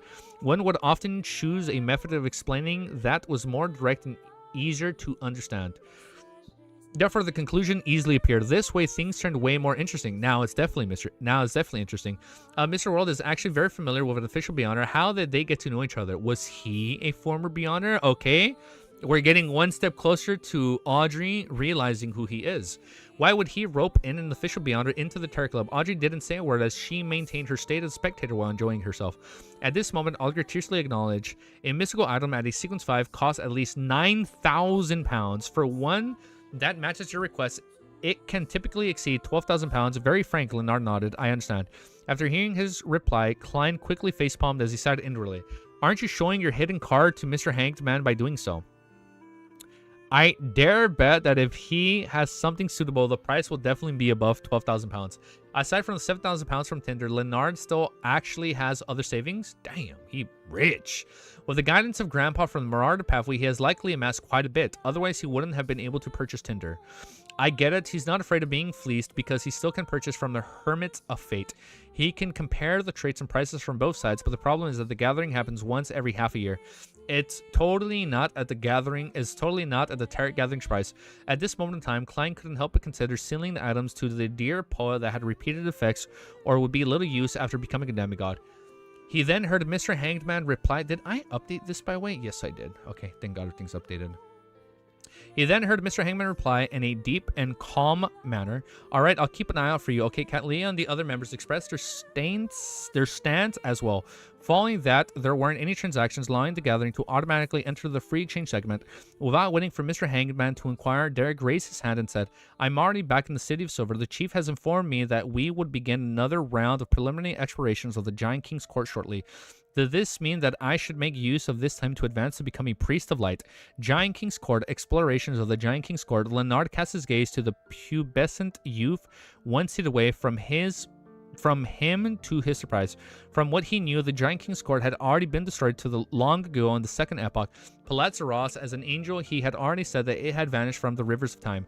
To his surprise, the son of the Terror Club was about to explore the area, but none of the members were astonished. Yes, not one of them. Leonard subconsciously looked at Miss Judgment, who was also a newcomer, but he realized that she was apparently aware of this and had remained rather calm. This Miss Magician has privately kept Miss Judgment up to speed. Only Leonard doesn't know anything. The full Klein leaned into his seat and seriously analyzed himself. After he pulled Leonard above the Great Fog and assigned him the starter card, he had ignored him. He didn't even write him or introduce the Terror Club's general situation to him. Compared to the woman, men truly aren't meticulous with the details. Klein was just about to control the world Gurman spread to explain the star Leonard when he saw the moon glance at the poet beside him and say with a rather faint smile, the Giant King's Court is at the forsaken land of gods. After saying that, he ignored his reaction And he said to the son, have you obtained the ingredients to the priest of light? I'm sorry. Was this Emlyn trying to one-up him? He's like, yeah, I'm cooler than you. Oh, even newcomers are different amongst themselves. Emlyn's still technically a newcomer since he joined in volume 3. No, I lied. He joined at the end of volume 2. Emlyn just flexing. He knows more. That's exactly, dude, his ego. I love it, dude. It's like first it was son. Now it's like all the newcomers. Hey, yeah, it's related. It's related to that. Oh, you didn't know that? Oh, okay. I guess you're not that special. Why are you here? Emlyn just wants to show off as usual. I love it. I hope he keeps showing off until the end of the series. It's so fucking funny. Emlyn just trying to aura farm. He doesn't have ancient aura, but I'll take it. He knew that someone had only received the formula just... Wait, I skipped the line. After saying that, he ignored Leonard's reaction, said to the son, he even ignored his reaction. That's fucking funny. Have you obtained ingredients to the priest? Have you obtained ingredients to the priest of light? Oh, he didn't know that? Okay. He knew that someone had only received the formula just 1 or 2 weeks ago. Yes, I've gotten it from Mr. World. Derek answered honestly, but he didn't go into details of the transaction. At this moment, Leonard's mind was filled with the words, Forsaken lands of gods in Giant King's court. He had a feeling that he had walked out of a fantasy or myth. He's like, what the fuck did I get myself into, dude? He instinctively reassured his knowledge of the Terry Club, realizing the weight of the simple words of how the members come from different places. Even the Church of the Seven Deities aren't able to find the Forsaken Lands of Gods, but the Terry Club can do so. It has even roped in a member from there, right, Zik Eggers, who I believe wields the Death Card, doesn't appear at the gathering. Apart from the members here, there are others that come directly under Mr. Fool. It's, as I first imagined, it's a secret organization that might develop... Wait. Everybody knows and presumes that the world is a blessed of the Fool. But Klein doesn't know... Leonard doesn't know that yet. He just believes that there's a connection between Klein, Gurman, and Azik. But he doesn't believe that he doesn't know yet that everybody refers to him as a blessed of the Fool yet, right? No, that isn't known yet. I guess he really is a newcomer. It's not much weaker than the Aura Order of the Rose Skull thought, and it might even be stronger in certain aspects. This really is a divine council, Amidst Lenar's thoughts, all agreed were Derek's guess. That's what it thought. Exploring the Giant King Court is a very dangerous matter. He wishes that you quickly grow stronger to resist the Elder Shepherd level. Derek nodded in a vague acknowledgement. I get it. Thank you, Mr. Hankman. He then shared information about what he saw in Noise City. Leaving Leonard and Shield dumbfounded, they had no idea how such a strange state and atmosphere was generated. However, the Fool client noticed something familiar. He felt that Noise City and the foggy town resembled each other to a certain degree. He felt that Noise City and the foggy town resembled each other to a certain degree. Just like how the Giant's King Court slowly resembles the Grey Fog, correct? The plot thickens. The walking crowd was suspected to be a light. So there's a physical location. No, there's a physical location, and then there's like a mystical location. Okay, no. Sorry. Dots, maybe? No? Okay, let's keep reading. The walking crowd... Sorry, we burned the kitchen with that. The walking crowd was suspected to be lifeless marionettes. Could it be that there's a high sequence item of the seer pathway or some monster there? Oh, sequence 3? Klein didn't say a word as he silently took note of Noise City. At this moment, Shield glanced at the world and said, showcasing some goodwill, MI9 has recently been investigating Gurman Sparrow origins. He says Noise is similar to the Foggy Town due to the silhouettes appearing and doing weird stuff. He's okay, not in appearance. Okay, but okay, thank you, Cammy. Thank you for clarifying that. Not necessarily in appearance. He felt, yeah, he noticed something familiar. He felt that Noise City and the Foggy Town resembled each other to a certain degree. Thank you. The Fool's Sigh. Not the Fool's Lampoon? Okay. Chapter 960 of Lord of the Mysteries. The Fool's Sigh. Copy paste. 2 hours? Hold up. I need some gummy worms, man. I'm fucking hungry. I'm fucking starving. By the way, man, I was so close to not streaming today. Last night before bed, I was just playing Red Dead Redemption. It's crazy how I remember that game like the back of my hand, man. I'm going through the farm in the very like tutorial, and like, damn, man, I remember playing this shit over 10 years ago. Hey DSV, and I was about to play it today when I got back, but I was like, you know what? I should stream and catch up to Wiz before he keeps gaining a lead. I felt very nostalgic playing that game. And it's cool how we reference Arthur in the very beginning. They're like, there's once somebody I respected. And he was referencing Arthur from Red Dead 2.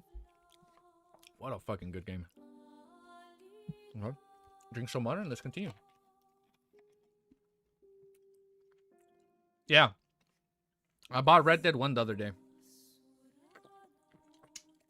Since they came out on the PS4, I don't have my old copy of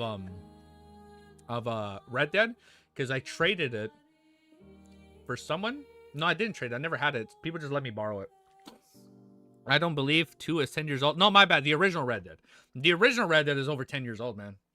Yeah. Feel I only played 2 and worried it was that old. No. It's not that old. Come on, it was only last gen. Chill, guys. We're not that old. Come on, brothers. Come on, brothers and sisters. Next chapter. No, I was talking about Red Dead 1. The last time I played it was like a decade ago. It's been so long since I played it. And playing that shit at a buttery smooth 60 frame PS, it brought a tear to my eye. And it looks so good, man, on the fucking OLED TV. I'm like, holy shit, this game looks great. All right, next chapter. Chapter 960. Let's keep reading before I stall and have a tangent and talk about Red Dead all day. Chapter 960 is called The Fool's Sigh. Okay?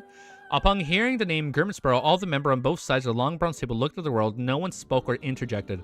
The more or less knew that the crazy adventurer Grimsborough had once again done something huge, such as killing Admiral Ludwell. However, Audrey didn't believe that this was the main reason why he would suffer mental problems, and the way they acted made Leonard instantly realize the fact. Everyone in the Terror Club knew that the world was Grimsborough. Everybody knows that. Okay? Klein's disguise is really well done. However, why does he let the other members know of his identity as German Sparrow? Everyone in the Terror Club knew that the world was German Sparrow. Klein's disguise is really well done. However, why does he let the other members know of his identity as German Sparrow? Isn't it common sense to hide one's background at such gatherings? Amidst his puzzlement, Leonard heard the blurry figure of the world reply with a hoarse voice. What clues has MI9 obtained? Shio showed no shame in betraying MI9. She's like, fuck him, dude. I only did it for the money, dude.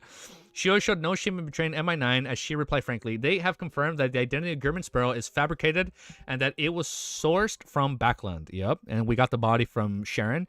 Indeed, he was previously known as Sherlock Moriarty. He became German Sparrow after leaving Backland. However, Sherlock Moriarty isn't his real identity either. Damn, it keeps going back, dude. Good morning, dude. Good morning from China. Love your videos. Dude, Kyo Anderson. Thank you, man. Dude, love you too, bro. Thank you so much. Much love from the States. Much love from America, dude. That's so awesome.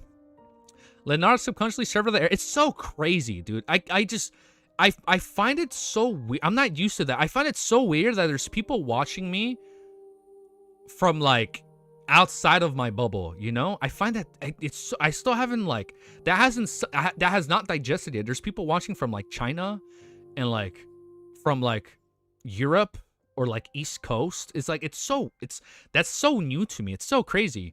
Leonard subconsciously served the area and realized that although the other members weren't surprised, they didn't seem to show any signs of realization.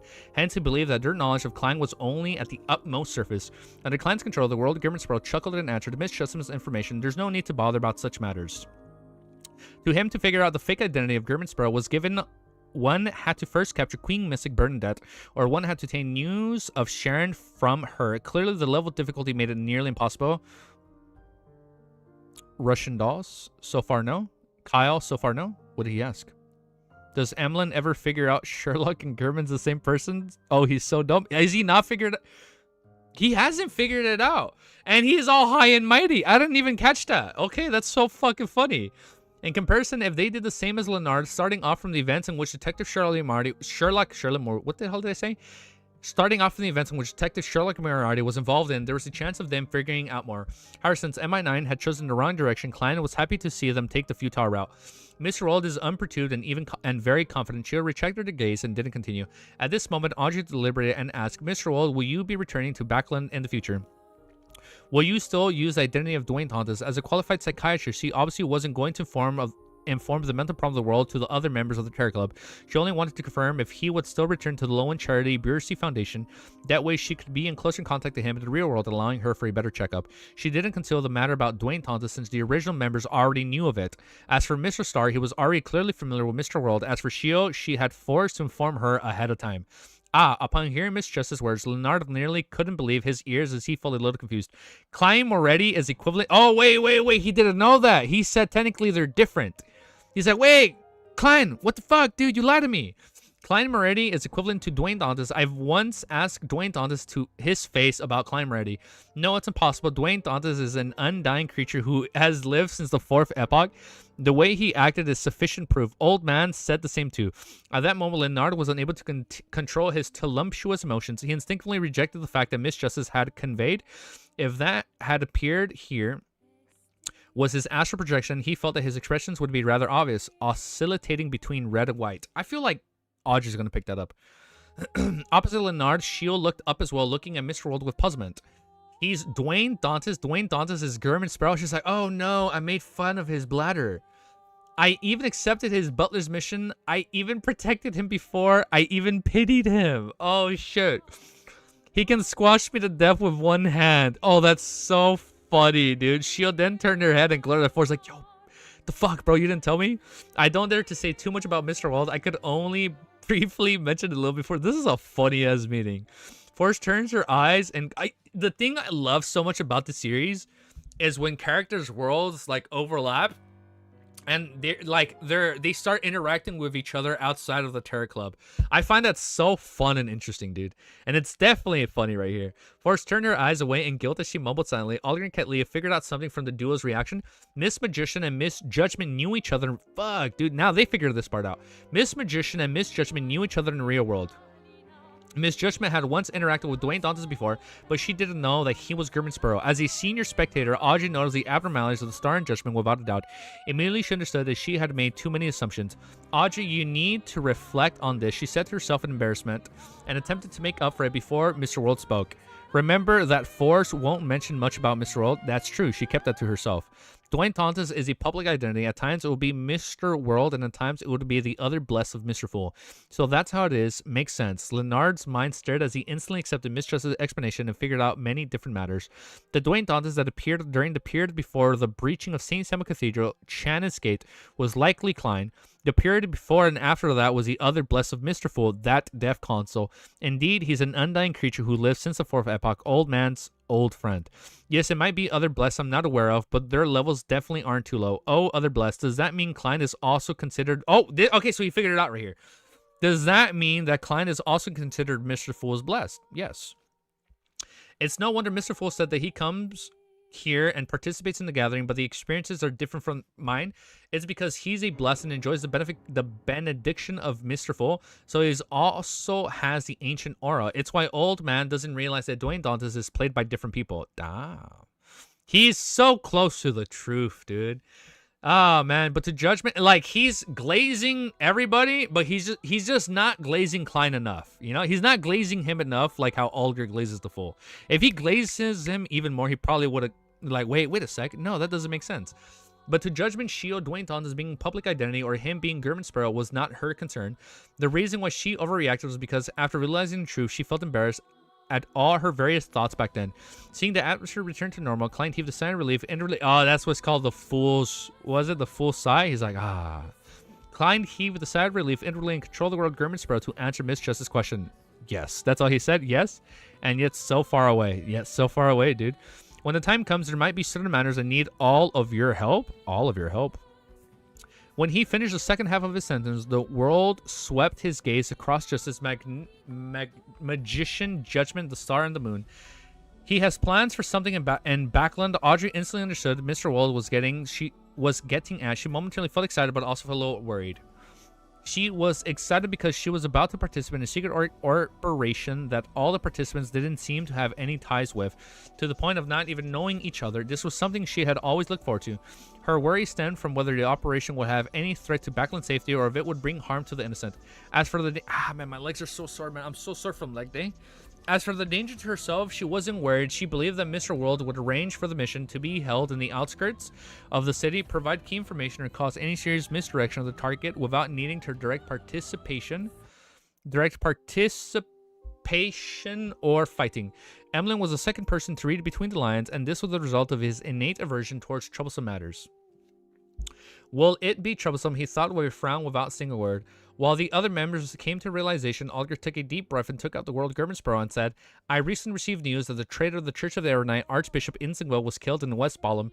Before that, he had already become a demigod. As for the sealed artifact 008, which had been stolen, it's unknown whose hands it's in. The only thing that can be certain is that the battlefield was cleared by the Church of the Aeronite. The Hanged Man is very updated on news. It's only been a few days. The Church should keep this secretly confidential. Yeah, how do they know, dude? At 7 a.m. in the morning? Yo, I am late. No, you're okay, Varsh. Damn, it's so early for you guys. We're like basically like halfway up. We're basically like 12 hours apart, man. That's crazy. Okay, maybe a little bit late. It has been like 10 chapters. This was the first time Audrey and company were learning about news. They could only determine that the matter was rather important from the word Archbishop 008 and demigod. But since it had nothing to do with them, there wasn't any stimulus. They weren't too intrigued. As for Leah, she had a deep impression and understanding of the Grade Zero sealed artifact. She planned on seeking out information via Queen Mystic at the Moses Ascetic Order after she returned to the real world. Amidst a brief silence, the Fool Clan steadily extended his right hand to wrap the table surface. He felt that he needed to warn all the members in the coming years the waves of times would come flooding in. Upon hearing that, all the members straightened their backs and made them even straighter before turning the seat of the honor in the long brown stable. Even the newly joined Leonard and Shio were no exception. It was almost instinctive.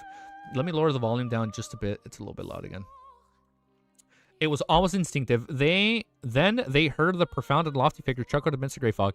The times have changed as a result. The times have changed because of this. Integwell's matter is a key to something. Although it involves a Grade Zero sealed artifact, Alger, who had shared on the news, never expected Mr. Fool to place so much emphasis on it. He was momentarily unsure of what to make out of it. 10:50 p.m. over here where I am. Oh shit, it's pretty late for you. It's later than me. Leonardo, who had participated in the matter regarding Insingwell, felt the same. He knew how important and terrifying Grade Zero sealed artifacts was, but he never expected that what happened that day would change the times. While Audrey and company wore blank looks, they focused fully. Even Derek couldn't help but take on an attentive look and attentive posture. The full client surveyed the area and said with a laugh, Adam is one step closer to being divine. Shit. Damn, it is early for you, dude. The full R farming. Warning by informing. All right, next chapter. Yo, man, I need to eat some gummy worms, man. I'm fucking hungry. Fuck, man, I should stop right here. I should stop right here and eat.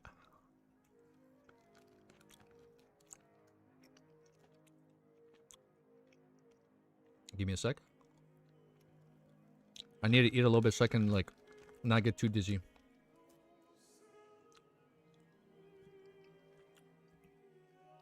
Okay. Snack time is over, Zap. We're good, we're good. I should be fueled. Okay. My goal is to finish this chapter. No. I do need to read 962. That way we can be 99 chapters behind. Fuck, I did say that. Oh, man, I don't know if I can make it. All right, next chapter.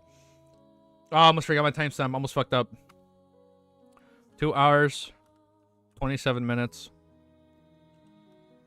28 minutes. I think I'm going to just finish the Terror Club. I think I'm going to finish the Terror Club and then I'm done. But copy paste. Yeah, I think we're going to finish the Terror Club and then I'm going to end stream right here. We'll end the video once we finish the Terror Club. I think that's the goal. We're going to try and get to the end. Chapter 961 is called Warning by Information. Wait, one sec. Let me do something.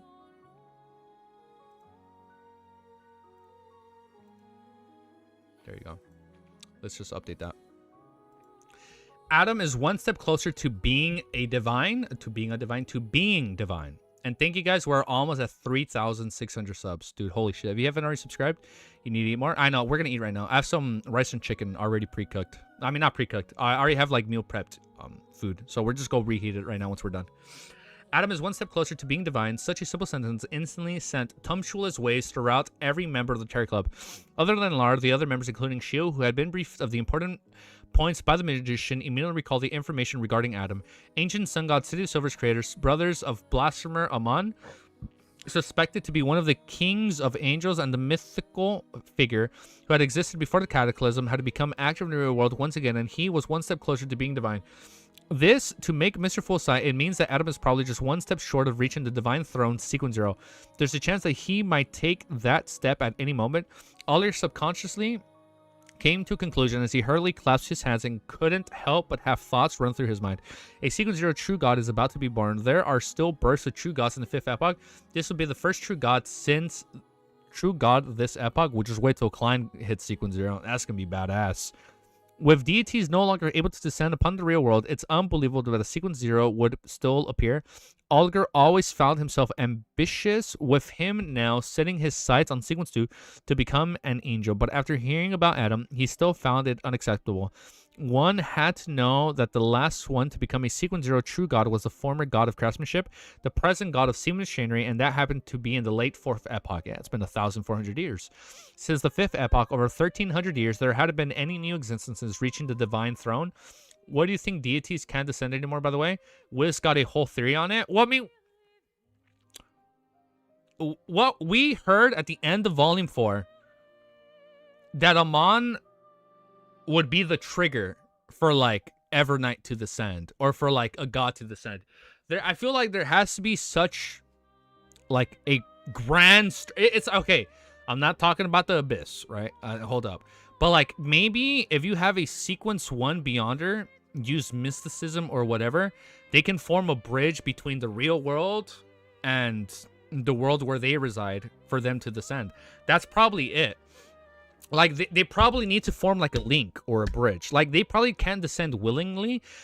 That, you know what? That probably makes sense. That's probably why they were able to descend so frequently back in the day, because there were so many high sequence beyonders. Like, high sequence beyonders are so rare nowadays.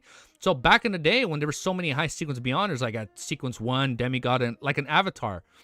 Maybe not like an Avatar. No, I don't think they necessarily possess them. Fucking shit, yes, they do possess them, because we know in the last volume, Evernight was able to possess, quote unquote, her. So maybe Adam does something, he forms a bridge, and somebody from the Abyss... Don't deny theories? No, we're not denying theories. Maybe that's what it is. Maybe that's how they descend. And I don't know how I feel about seeing, what's it called? Evernight's human figure in episode 1. I don't know how I feel about that. I don't know. Now I'm telling Zet. Oh, he was telling Zet something. What does Zet say? Like an avatar. Maybe not necessarily. I feel like it kind of would be like an avatar. Same thing. Because then they would inhabit the host. Like, they would inhabit the host in the real world. Kind of just like how Klein leaves his body above the gray... Oh, maybe it's kind of how, like, Klein leaves his body above the gray fog. And he can use his spirit form to, like, travel backland. Zed's talking about another theory? Okay, well, we'll just leave it at that. But there has to be some bridge. And, like, currently... Amon is the only one that can bridge that link between whatever Sequence Zero deity. That's probably him. To him, only Sequence Zero could... Wait, I skipped a line. For Shio and the other members of the Myriad, I just read this. What was it? Brothers Amon. Living in a situation where more than 1,000 years of history setting the foundation. Let me reread this part since we're talking about that. Not Easy was talking about another? Okay. No, we're good then. For Shio and the other members had admired the reactions. On the other hand, they were shocked that Adam was attempting to achieve divinity, never expecting such a matter to happen in the fifth epoch. On the other hand, they were worried for their present life. After all, be it Emlyn from the Sanguine or Audrey who lived amongst the Lowen Kingdoms, setting upper class, all of them lived in the fifth epoch, living in a situation which had more than 1,000 years of history setting the foundation. They didn't dare to have any sacrilegious thoughts towards true gods. Even when facing evil gods like the true creator, they still felt a deep sense of fear and awe, acknowledging their level of loftiness. Therefore, they couldn't believe that a god would soon appear. They could imagine what would happen next. In their eyes, the Fool was a reawakening ancient god, an existence who had originally sat at the throne of Sequence Zero. One step closer to being divine, to becoming a god, Derek was mostly excited, as though he could see hope and have a target to strive for. To him, only a Sequence Zero could save the City of Silver. Adam. Becoming a god, although Leonardo didn't know who Adam was, just a simple word of being one step closer to being divine was easy to understand. True. He connected it to the ordinary piece who had appeared after the battle at the end, had picked up 008 from Front Line. That's Adam, or a subordinate of Adam. No, 008 is a Grade 0 sealed artifact. Only Adam, who's very close to the Divine Throne, can do it personally with great certainty. It's no wonder the battle with Inzagwo was easier than I imagined. I thought the best outcome would be me and Klein dragging Inzagwo into hell together. Who's Adam? Damn. We drag him into hell together? No, that better not be foreshadowing, man. Who's Adam? Why haven't I heard of him? Perhaps a result of being parasitized by an angel, allowing him to know some of the secrets and develop of the fourth epoch. Leonard had a deeper understanding of Adam's path to being divine. The impact he felt wasn't too great, with most of his feeling puzzlement and curiosity over Adam's true identity. At this moment, the fool didn't speak again or give further explanations. It was as though he was simply warning the members to make preparations for the change of times. Amidst the confusion, wandering thoughts, the world-given spirit glanced at the star Leonard and simply said, Adam is the son of the ancient sun god, Blasphemous brother. That's a mouthful. He's like, what the fuck? Leonard immediately jumped in fright as he failed to control his expression. He had a deep impression of Amon, and he had a deep trauma from Amon because old man's description, and Adam was Amon's brother. So it's very possible the level of horror was likely the same between the two brothers. The world ignored the star's reaction and continued. It can be confirmed now that Adam is one of the 8 kings of angels, titled Angel Imagination. And I feel like the quote fits him perfectly. He is ranked on par with an angel of time Amon. So if Adam is using the quill that can write things into existence, I wonder what sealed artifact will be equivalent to Adam if he's angel. If he's angel of time. Angel of time Amon. It has to be something that deals with time, man. Maybe he has like the world, right? The world, though, like from JoJo? I don't know, man. The reason for him targeting Inzagwo is to obtain 008 to make up for any shortfalls for his path to being divine. And his plan succeeds. And maybe the gray fog is Amon's plan to being divine. Angel of Imagination. Adam is a king of angels from Spectator Pathway. Yes. Audrey instantly connected this to the Dragon King of Anklewell titled Dragon of Imagination. And she had long known the Mind Dragons represent the Spectre Path. Oh, Adam is probably going to have a dragon form. His mythical form will be close to a dragon with wings. Hold up. Zawardo? Yeah, dude. Oh, shit. As for Leonard, and you know what's crazy? Oh, my God. I can already see it. Once we get to, like, high-level fights, they'll be able to fight each other in their mythical forms, and they don't have to worry about keeping their eyes closed because they're a mythical level. They don't like one can't make another mad because they're both already at that level. Oh shit, we're probably gonna get like mythical form fights. Oh, that's gonna be good. I'm getting lightheaded. It's like half hunger and half hype and anticipation. He is ranked on par with an angel time. The reason for him targeting Inzagwo is to obtain... I just read this. Angel Imagination. Oh, I got lightheaded. Adam is the king of angels from the Spectre Pathway. Audrey instantly connected the Dragon King Anklewell's title, Dragon of Imagination. Peak fights. I'm excited. I'm ready, dude. Fucking throw it at me, dude. I'm ready. I can take it. And she had long known... Actually, I probably won't be able to follow right away. It's going to take me so while. Once we get to where there are already, I'm ready. And since she had long known that mind... Wait a second. Does Klein have a mythical form? He's a demigod, yes? No, or is that a sequence too? And she had no, yes. What the fuck I'm saying? Oh my god, what's Klein's mythical form? What the fuck? Wait, yes. Wait, what would his mythical? You guys can send it to me already. It's not a spoiler. You guys can send me his particle. You can send me his. Oh, I lied. Actually, don't send it to me. I don't want to fucking know yet. I don't want to know what it could look like. And she had long known that the Mind Dragons represented the Spectre Pathway, and for Leonardo, another comprehension obstacle appeared before him. He had been stunned by the content of the King of Angels, but he was too embarrassed to ask. He had planned on taking an old man to help when he awakened. Alger pondered over Gurmensburg's words as his expression turned slightly odd. He probed, "You seem to have witnessed the matter." Just as he said that, all of them heard a familiar hoarse laughter. Honestly, I think the mythical fight is going to be very chaotic. I can see it being a little chaotic. After German Sparrow finished laughing, he looked at the star and said, and I'm not saying it in a bad way, that's going to be chaotic. I think it's going to be chaotically hype or chaotically awesome. At the star and said as though it was nothing, "The murder of Inzagwo was committed by me and my partner." Cat Leah's mind instantly went blank. She could accept that German Sparrow could easily finish off Admiral Hell, but she couldn't imagine that he would beat one day killer Rio Sequence 4 demigod.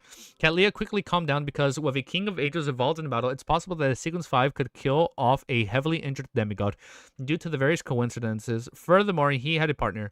Audrey read the confidence from the world's tone. She couldn't help but ask out of curiosity, Mr. World, have you already become a demigod? The world Gurman didn't give a direct answer as he chuckled. In the future, all of you can entrust matters involving demigods to me. Damn, dude. Oh, so hype. Every member present figured out the meaning in between the lines. He had become a genuine Sequence 4 demigod. Furthermore, he was the kind who had the ability to kill the peers at his level. I can't wait for Easy to stumble those crazy fights. Man, it's going to be... It's going to be so hard. I was already struggling so much at the end of Volume 4. But we picked up at the end. But I'm ready, man. Just throw it at me, dude. At that instant, Cat Leah became abnormal. I'm getting lightheaded, man. This is crazy. I'm getting hyped. At that instant, Cat Leah became abnormally calm. She tried hard to recall everything she had seen and heard regarding German Sparrow. She was very certain that he was only Sequence 6 before the visit to the ruins of the battlefield gods. He relied on the glove to match Sequence 5. As for German Sparrow searching for mermaids without hunting any of them, it implied that it was a requirement of the ritual. This meant that he had indeed advanced to Sequence 5 back then. His various performances after provided the point. Today, it had only been about 3 months since German Sparrow stepped into the ruins of the battlefield of the gods, but he had already advanced to Sequence 4, becoming a demigod existence. The overturned Cat Leah understood of the world. She wasn't too old, with her age being less than 30, but to reach Sequence 5 and gain the title of Admiral Stars, it took her about 7 to 8 years. She is so jealous. It was only in the past 1 or 2 years that she had the confidence to attempt to breach the gate to become a demigod. With her, I feel like she's going to be the next demigod. With her starting to make preparations, she believed that she was already far ahead of the pack. Mr. World is impressive. He became a demigod so quickly. Derek sincerely felt joy. His idolization for Mr. World grew more intense as he hoped that he could be like him, becoming a demigod at the fastest speed possible. Audrey was both alarmed and delighted. Following that, she gained an understanding towards the abnormality in German Sparrow's mental state. From the looks of it, his low spirits, gloomy and depressed feelings happened after he became a demigod. Those are the negative effects accumulated from the potions. It's just like how I nearly lost control when I became a psychiatrist. Also, after becoming a Sequence 4 and gaining godhood, he could naturally penetrate more of reality. He then realized that he had been sleeping for a very long time. His family had passed away, making him lose his goals. This really put into perspective how goated Klein is. Yeah, man. It fucking took Cat Leah 8 years. And she's like, I think I'm ready. And he fucking did the shit quick. Klein is just way too good, man.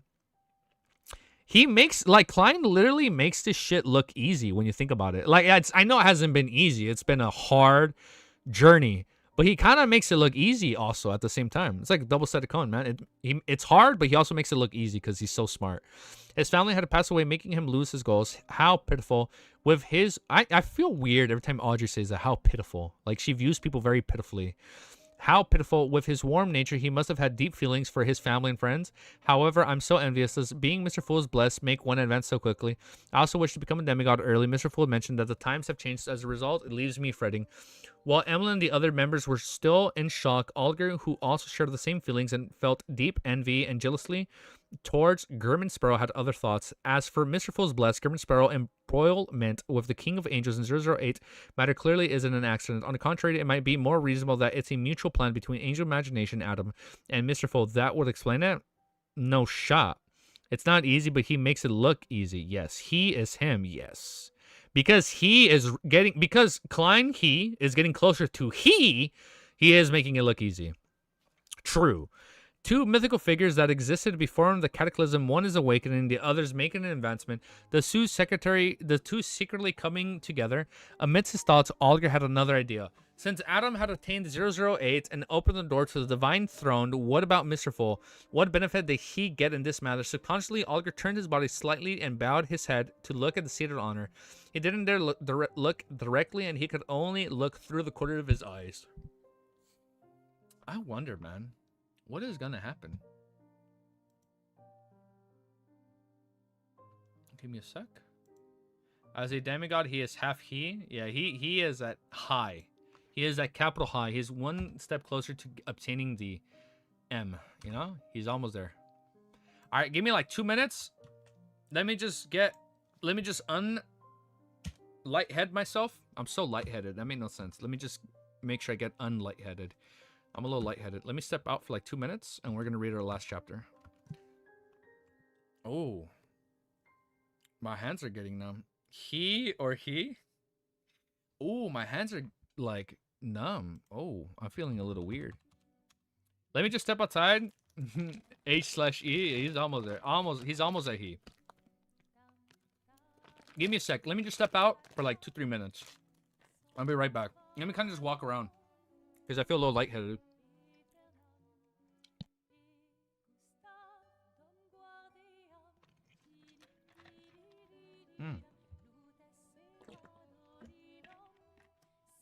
Switch to phone because I'm playing with dog. Oh, man, you guys send a picture of your dog, man.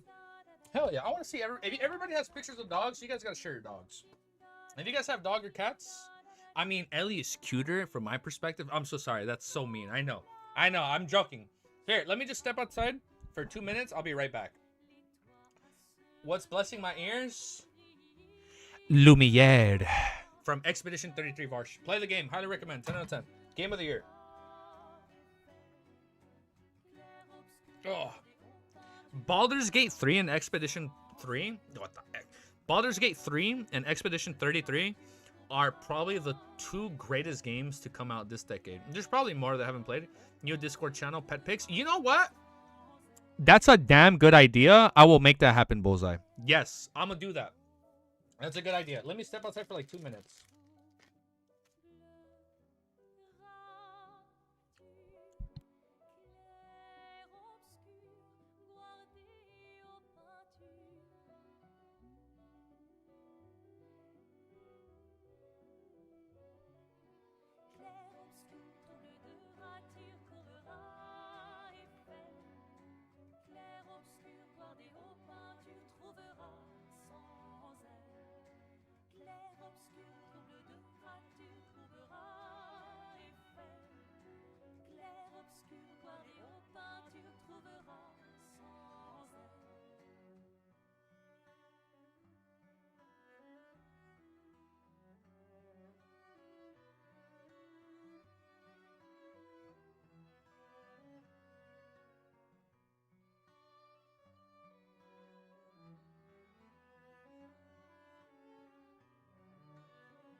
Fucking room, dude. Quiet, everyone. Let's spam just random emojis. Fuck yeah, keep them going, dude. What? Hold it. Let me pop a window open, man. It's fucking hot in here, dude. Holy shit.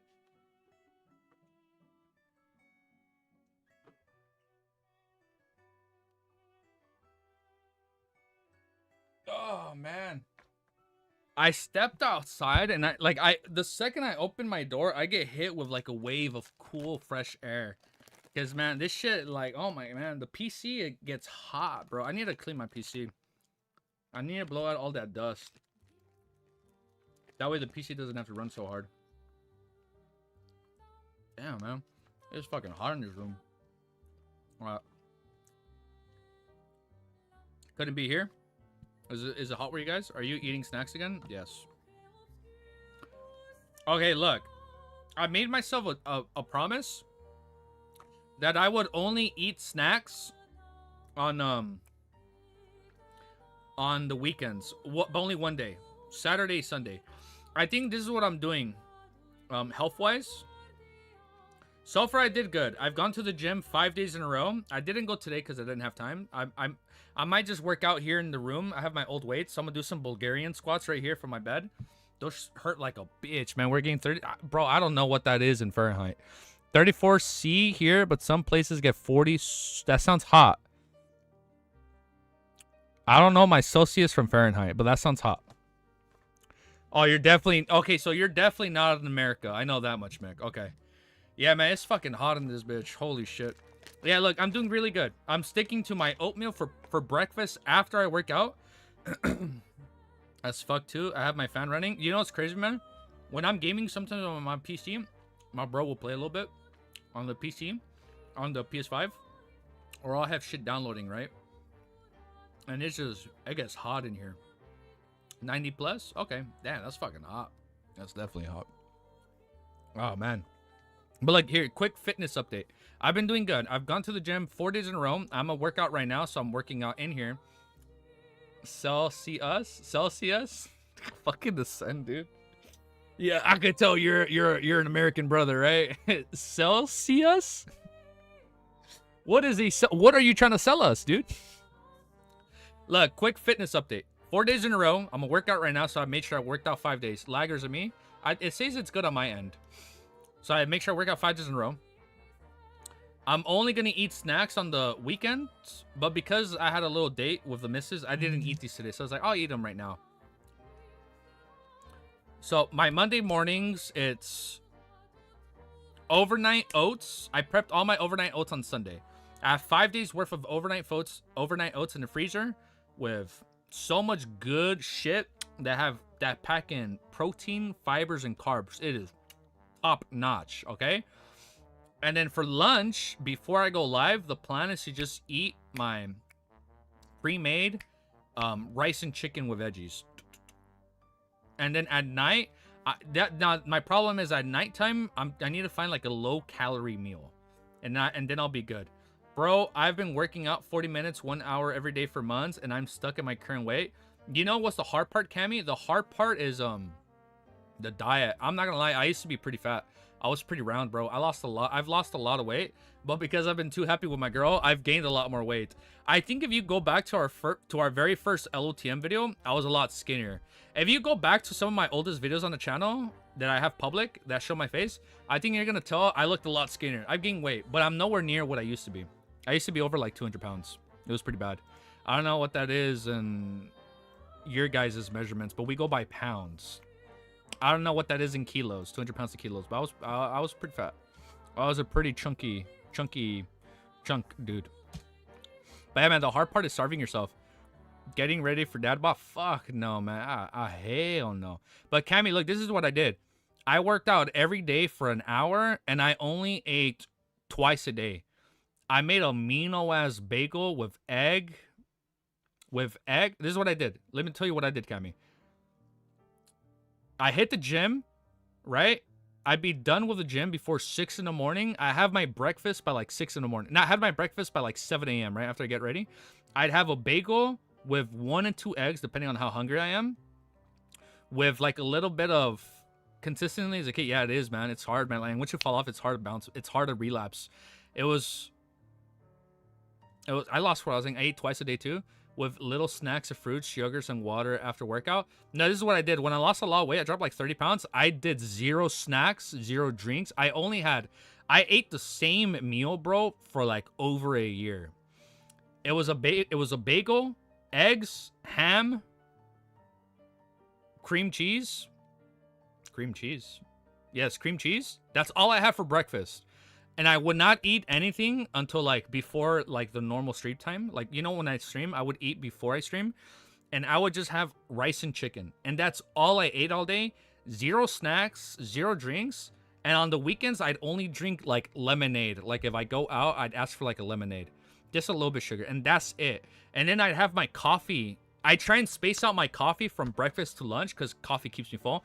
And that's all I would have all day for like a year, bro. I lost so much weight. Bro, man. And once the creatine hit in my body, like once the creatine hit, fuck. I need to find a picture where I don't dox myself. But it's like, fuck, man. I was so proud of myself. I'm so proud of myself. Like, I'm not where I used to be, but I know I can do better. Now, after being sidetracked for so long and telling you guys my fitness journey, you know, we all have our battles, but it's okay. Consistency. And you know what? I didn't see that overnight. I didn't realize it until like after like 2 years. I'm like 2.5 years. I'm like, damn, I lost weight. I looked at pictures from like, and I gained most of my weight. I think during like COVID.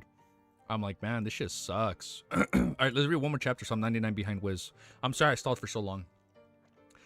Okay, before we keep stalling, I apologize. Chapter 962 is called Being Known. Almost instantly, Olger discovered that Mr. Fool was somewhat different than before. In the past, although Mr. Fool wasn't distant and profound, making him appear unfathomable, as though he was looking down upon everything from above, that was all. It wasn't like he was now. Even though he wasn't doing anything, he seemed to have fused with the entire space, a clear expression of him being the ruler at the pinnacle level. Sweeping his gaze, Olger saw the third card of blasphemy as he felt more certain of his guesses. Indeed, Mr. Fool and the Angel of Imagination, Adam, had cooperated to machinate in Zingwill's demise.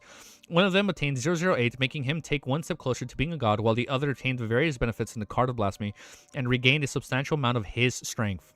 Okay, he's so close to the truth. The times will change as a result. At that instant, Olger had a deeper understanding of what Mr. Fool had just said. The other members undoubtedly noticed him turning his head. Sorry, I burped. And they realized that he was looking at Mr. Fool. After a brief moment of surprise, they made a stern realization at different speeds. Mr. Fool was aware of the Angel of Imagination, Adam, plot against Inziguel from the very beginning and had sent his blessing. Olger glazing as usual. Inziguel from the very beginning and had sent his blessed to cooperate, had even provided a certain level of help. If that weren't the case, how could a recently advanced demigod participate in a matter that involved the King of Angels grade 0 artifact? You know what? I feel like telling my Diane how I don't gain weight from his equivalent. You know what? Hold up. You want me to link you guys the workout I've been doing for like a long time? Yeah, if you guys work out, look. If you guys work out, peek this workout.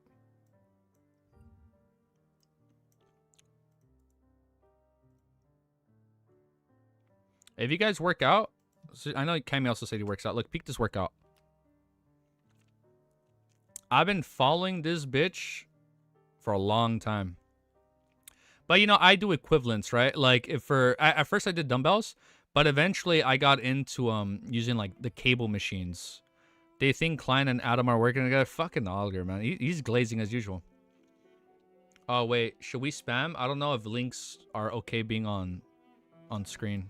Guys, spam test for a minute. Spam test, spam test, spam test. I don't know if links are supposed to be visible on screen. Actually, no. It's okay. I think we're good. Okay, we're good. Okay, I think we're good. Yeah, I think it'll be fine. E-test. E-test. He had provided a great degree of serial artifact, embroiled if it wasn't the case of the world. He had even provided certain level help. If that weren't the case, he wouldn't have relied on the King Visual. The other card of blasphemy. Alright. Alright, we're good now. The obtaining of the card of blasphemy, Misworld Advance, Instant Goal's death, the meeting of the Angel of Imagination, Adam. These all happened in 1 week. This means that the relationship between them is tightly intertwined. Not really intertwined. Not really. My previous intuition was right. The obtaining of a new card of blasphemy and the appearance of an abnormally in Mr. World's mental state were the different outcomes of the same matter. Audrey nodded very slightly as she confirmed her theory. Leonardo was increasingly convinced that Instant Goal's matter was more complicated than he had imagined. Apart from the King of Angels Adams, there was likely other important figures of similar levels appearing back then. Otherwise, Amon's brother, the son of the ancient sun god, had no need to seek out Mr. Fool's help. After all, no matter how powerful or terrifying 008 was, it was incapable of comparing with the blasphemer as described by the old man. As Adam and Amon were likely on par with each other, the evil spirit that Klein had pulled into the underworld probably isn't simple. It's definitely not something that's being far from the hunter pathway. He's kind of close, yeah. Would be enough to describe it. Klein participation in the matter regarding Inziguel isn't solely for revenge, but is also due to Mr. Fool's orders. As Leonard's side, he didn't generate any negative feelings. Instead, he was secretly relieved.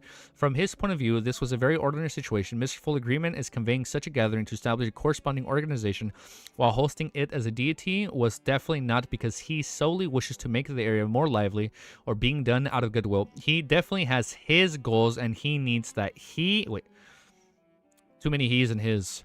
More likely or being done out of goodwill. He definitely has his goals and needs that he wishes blessed. That he wished blessed like Klein. Wow, that's a tongue twister. Wished blessed like Klein or members like him could complete. Therefore, seeking revenge of Inziguel and accepting Mr. Fool's mission wasn't conflict, the latter didn't reduce the former's meanings of importance. As for why he was relieved, was because Leonardo believed that Mr. Fool's clear expression of his goal has made it better than having everything chaotic and unknown. He didn't need to guess or wait for the trepidations. He originally had intense wariness for Pelazaros precisely because he wasn't sure of his true motives. Oh, that is true. At this moment, the Fool clan didn't say a word. He didn't confirm or deny, just like you guys do when we have theories. He didn't confirm or deny the members' guesses and theories controlling the world. He made him continue. Adam might have established a very secretive organization, and it might have secretly been straining the development of times. Many important figures you might never have expected of members of this organization. They would machinate one matter from another. Also, from leaving this place, do not say or write down Adam's name, including his title. Try not to think about such matters, because he has the trait of any mentions of it will be known. The more you know about him, the more he might know about you. This is something similar to 008. True. After hearing Mr. World's description, Audrey instantly recalled the learning of the mysterious organization of Mr. Fool, the Twilight Hermit Order. What's going on with my voice? This made her quickly come up with a corresponding theory. The King of Angels of Atoms was the leader of the Twilight Hermit Order. The Angel Imagination was a member of the Spectator Pathway. Likewise, for 008, therefore any mention of it will be known was a beyonder power of this pathway at high sequences.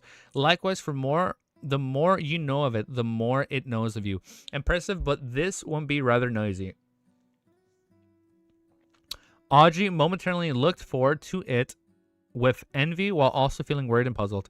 Any mention of it will be known. So the organization behind the assassination of Duke Negan, the other backer behind Quillingus, was established by the King of Angels Adams.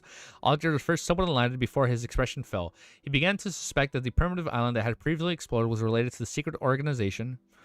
This was because Quillingus had once ventured deep into and described several items. Furthermore, the final disappearance of the island had resembled the powers of dragon imagination described by the sun. Scary? Why are we talking about puberty? Wait, what did I miss? They be thinking too much? Yeah, he, his, him, he, his. Yeah, that was definitely a tongue twister. This must sound weird for audio only people. Like, what does he mean? I should start your voice. I mean, we should start emphasizing it. Oh, my voice. Oh, why is it changing? Puberty. I get you now. Wow, that was such a delayed reaction. I apologize. Putting two together, Arliger couldn't help but come up with such a theory as he made a deeper realization that Mr. Fool's cooperation with the Angel Imagination has started when he and Gerben Sparrow stepped into the primitive island. He was more convinced that it was the truth because after the existence in that island ruined, awkward, the only thing that happened was a sigh. He and Gerben Sparrow weren't stopped from leaving. So that's how it is. The way important figures set up their ploys and true well concealed. I didn't notice it at all back then. The games between gods are truly complicated. Perhaps only Sequence 1 Beyonders, even the Kings of Angels, are qualified to participate. Oliver sighed and he felt a baffling sense of desire. Forrest had already forgotten the mysterious organizations which Mr. Fool had mentioned previously. Only when he heard any mention of it will it be known did she recall that it was related to Duke Negan's assassination. However, she wasn't concerned about this problem, but something else. Back when she was informing Shio about the general situation of the Terror Club and the general knowledge, she had mentioned Adam's name. Wait, hold up. So because she knows of Adam, oh, she's dead. Oh, she was next. She was gonna die this volume because she mentioned Adam or Force. Adam has a trait of any mention will be known. This Shio and I are known by him. Force instantly felt horrified as she couldn't help but turn her head and cast her gaze on Shio like we fucked up. She had learned that Adam was a son of the creator from Mam Hermit. Furthermore, she had never emphasized to not to mention the King of Angels' names to the outside world. I've mentioned Adam in the real world, Force said with a clear stammer. Shio's nerves taut as though a venomous snake had crawled into her clothes and was sliding across her back. Cat Leo cheerfully acknowledged, no need to worry. Oh, okay, good. No, they're not cooked. Kelly just said no need to worry. No need to worry. Although not many people know of Adam and Amon, there's no lack of them. I mentioned his name on several occasions. Okay, as long as the words you mentioned doesn't involve any secrets, I believe he will only observe you for a moment before casting his gaze elsewhere. Okay, he was probably like, oh, why did she mention Adam? But she, like, okay, if you're just not, okay, we're good. If you're not giving too much on Adam, then he can't really pinpoint it. Because it's not like he's the only Adam in this world. Okay.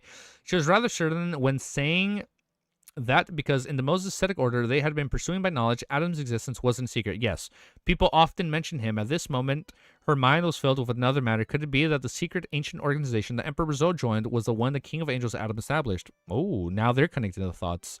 The dots.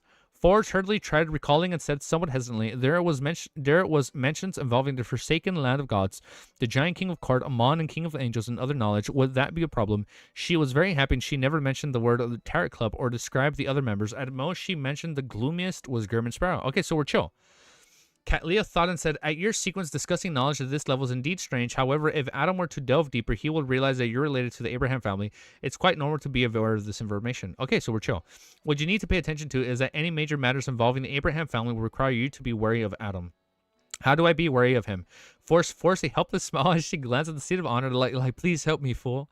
Force a helpless smile as she glanced at the seat of honor at the long brown sable. Then she looked back at the hermit and said, thank you for your analysis. As Mr. Fool hadn't said anything, she decided to believe Madam Hermit's words. At this moment, Klein said inwardly, back when Katlia mentioned Adam during the Terry gathering, he wasn't aware that Adam's name wasn't to be verbalized, nor that he know that he was related to the Twilight Hermit Order. It was only when he entered Grizel's travels and learned from the Ascetic Order Snowman about Adam being an angel of imagination that he grasped this point and came up with this theory. There's a lot of recap here, and sometimes I get lost. Okay. After seeing Mr. Door's warning from Emperor Zill's diary and gaining preliminary confirmation, he ultimately lacked the opportunity to warn the various members. Furthermore, the way the Archbishop of the Church Steam casually mentioned Adam's name made him believe that many people in the real world knew of Adam and that it wasn't taboo. Furthermore, so it's not strange for her to mention it. Furthermore, Adam might not be his full name, okay? He wasn't in a rush to guide the conversation towards this, but he was waiting for an opportunity. Any mention of it will be known. The organization established by Adam is really impressive, is the target of our Terror Club is aiming at. As Emlyn reflected over the poignantly, he gained a clear picture of the Terror Club. He had previously been figuring out a category for the Terror Club. He realized that it wasn't like an Orthodox church, and it was unlikely that the other secret organizations, apart from being a Messiah Alliance, there wasn't anything too special. A Messiah Alliance. There wasn't anything too special. It muddled his analysis, and today he finally confirmed that the early development of the Terror Club could match Adam's organization. Knowing 008's trait, Leonard wasn't surprised that Adam had a similar trait. He was more concerned about the organization with many important figures participating, as well as Abraham family, which Madame Hermit had mentioned. He had once heard Palazzaros mention this family standing in the fourth epoch was very high. Ah, and it was due to the Twilight Hermit Order. That's why their position was so high. All right, awesome. Let's do this before I forget. Overall thoughts? Yeah, we're going to wrap it up right here. 2 hours. And we should be back hopefully later tonight around this time. We should be back tomorrow around this time. Maybe not at this time. Maybe like 30 minutes to an hour from this time we should be back. It won't be a long stream because it'll be pretty late from my end. As you can tell, it's already getting kind of late. But tomorrow we should be back around this time. Plus an hour or so. Okay, overall thoughts. 2 hours, 53, 27 seconds.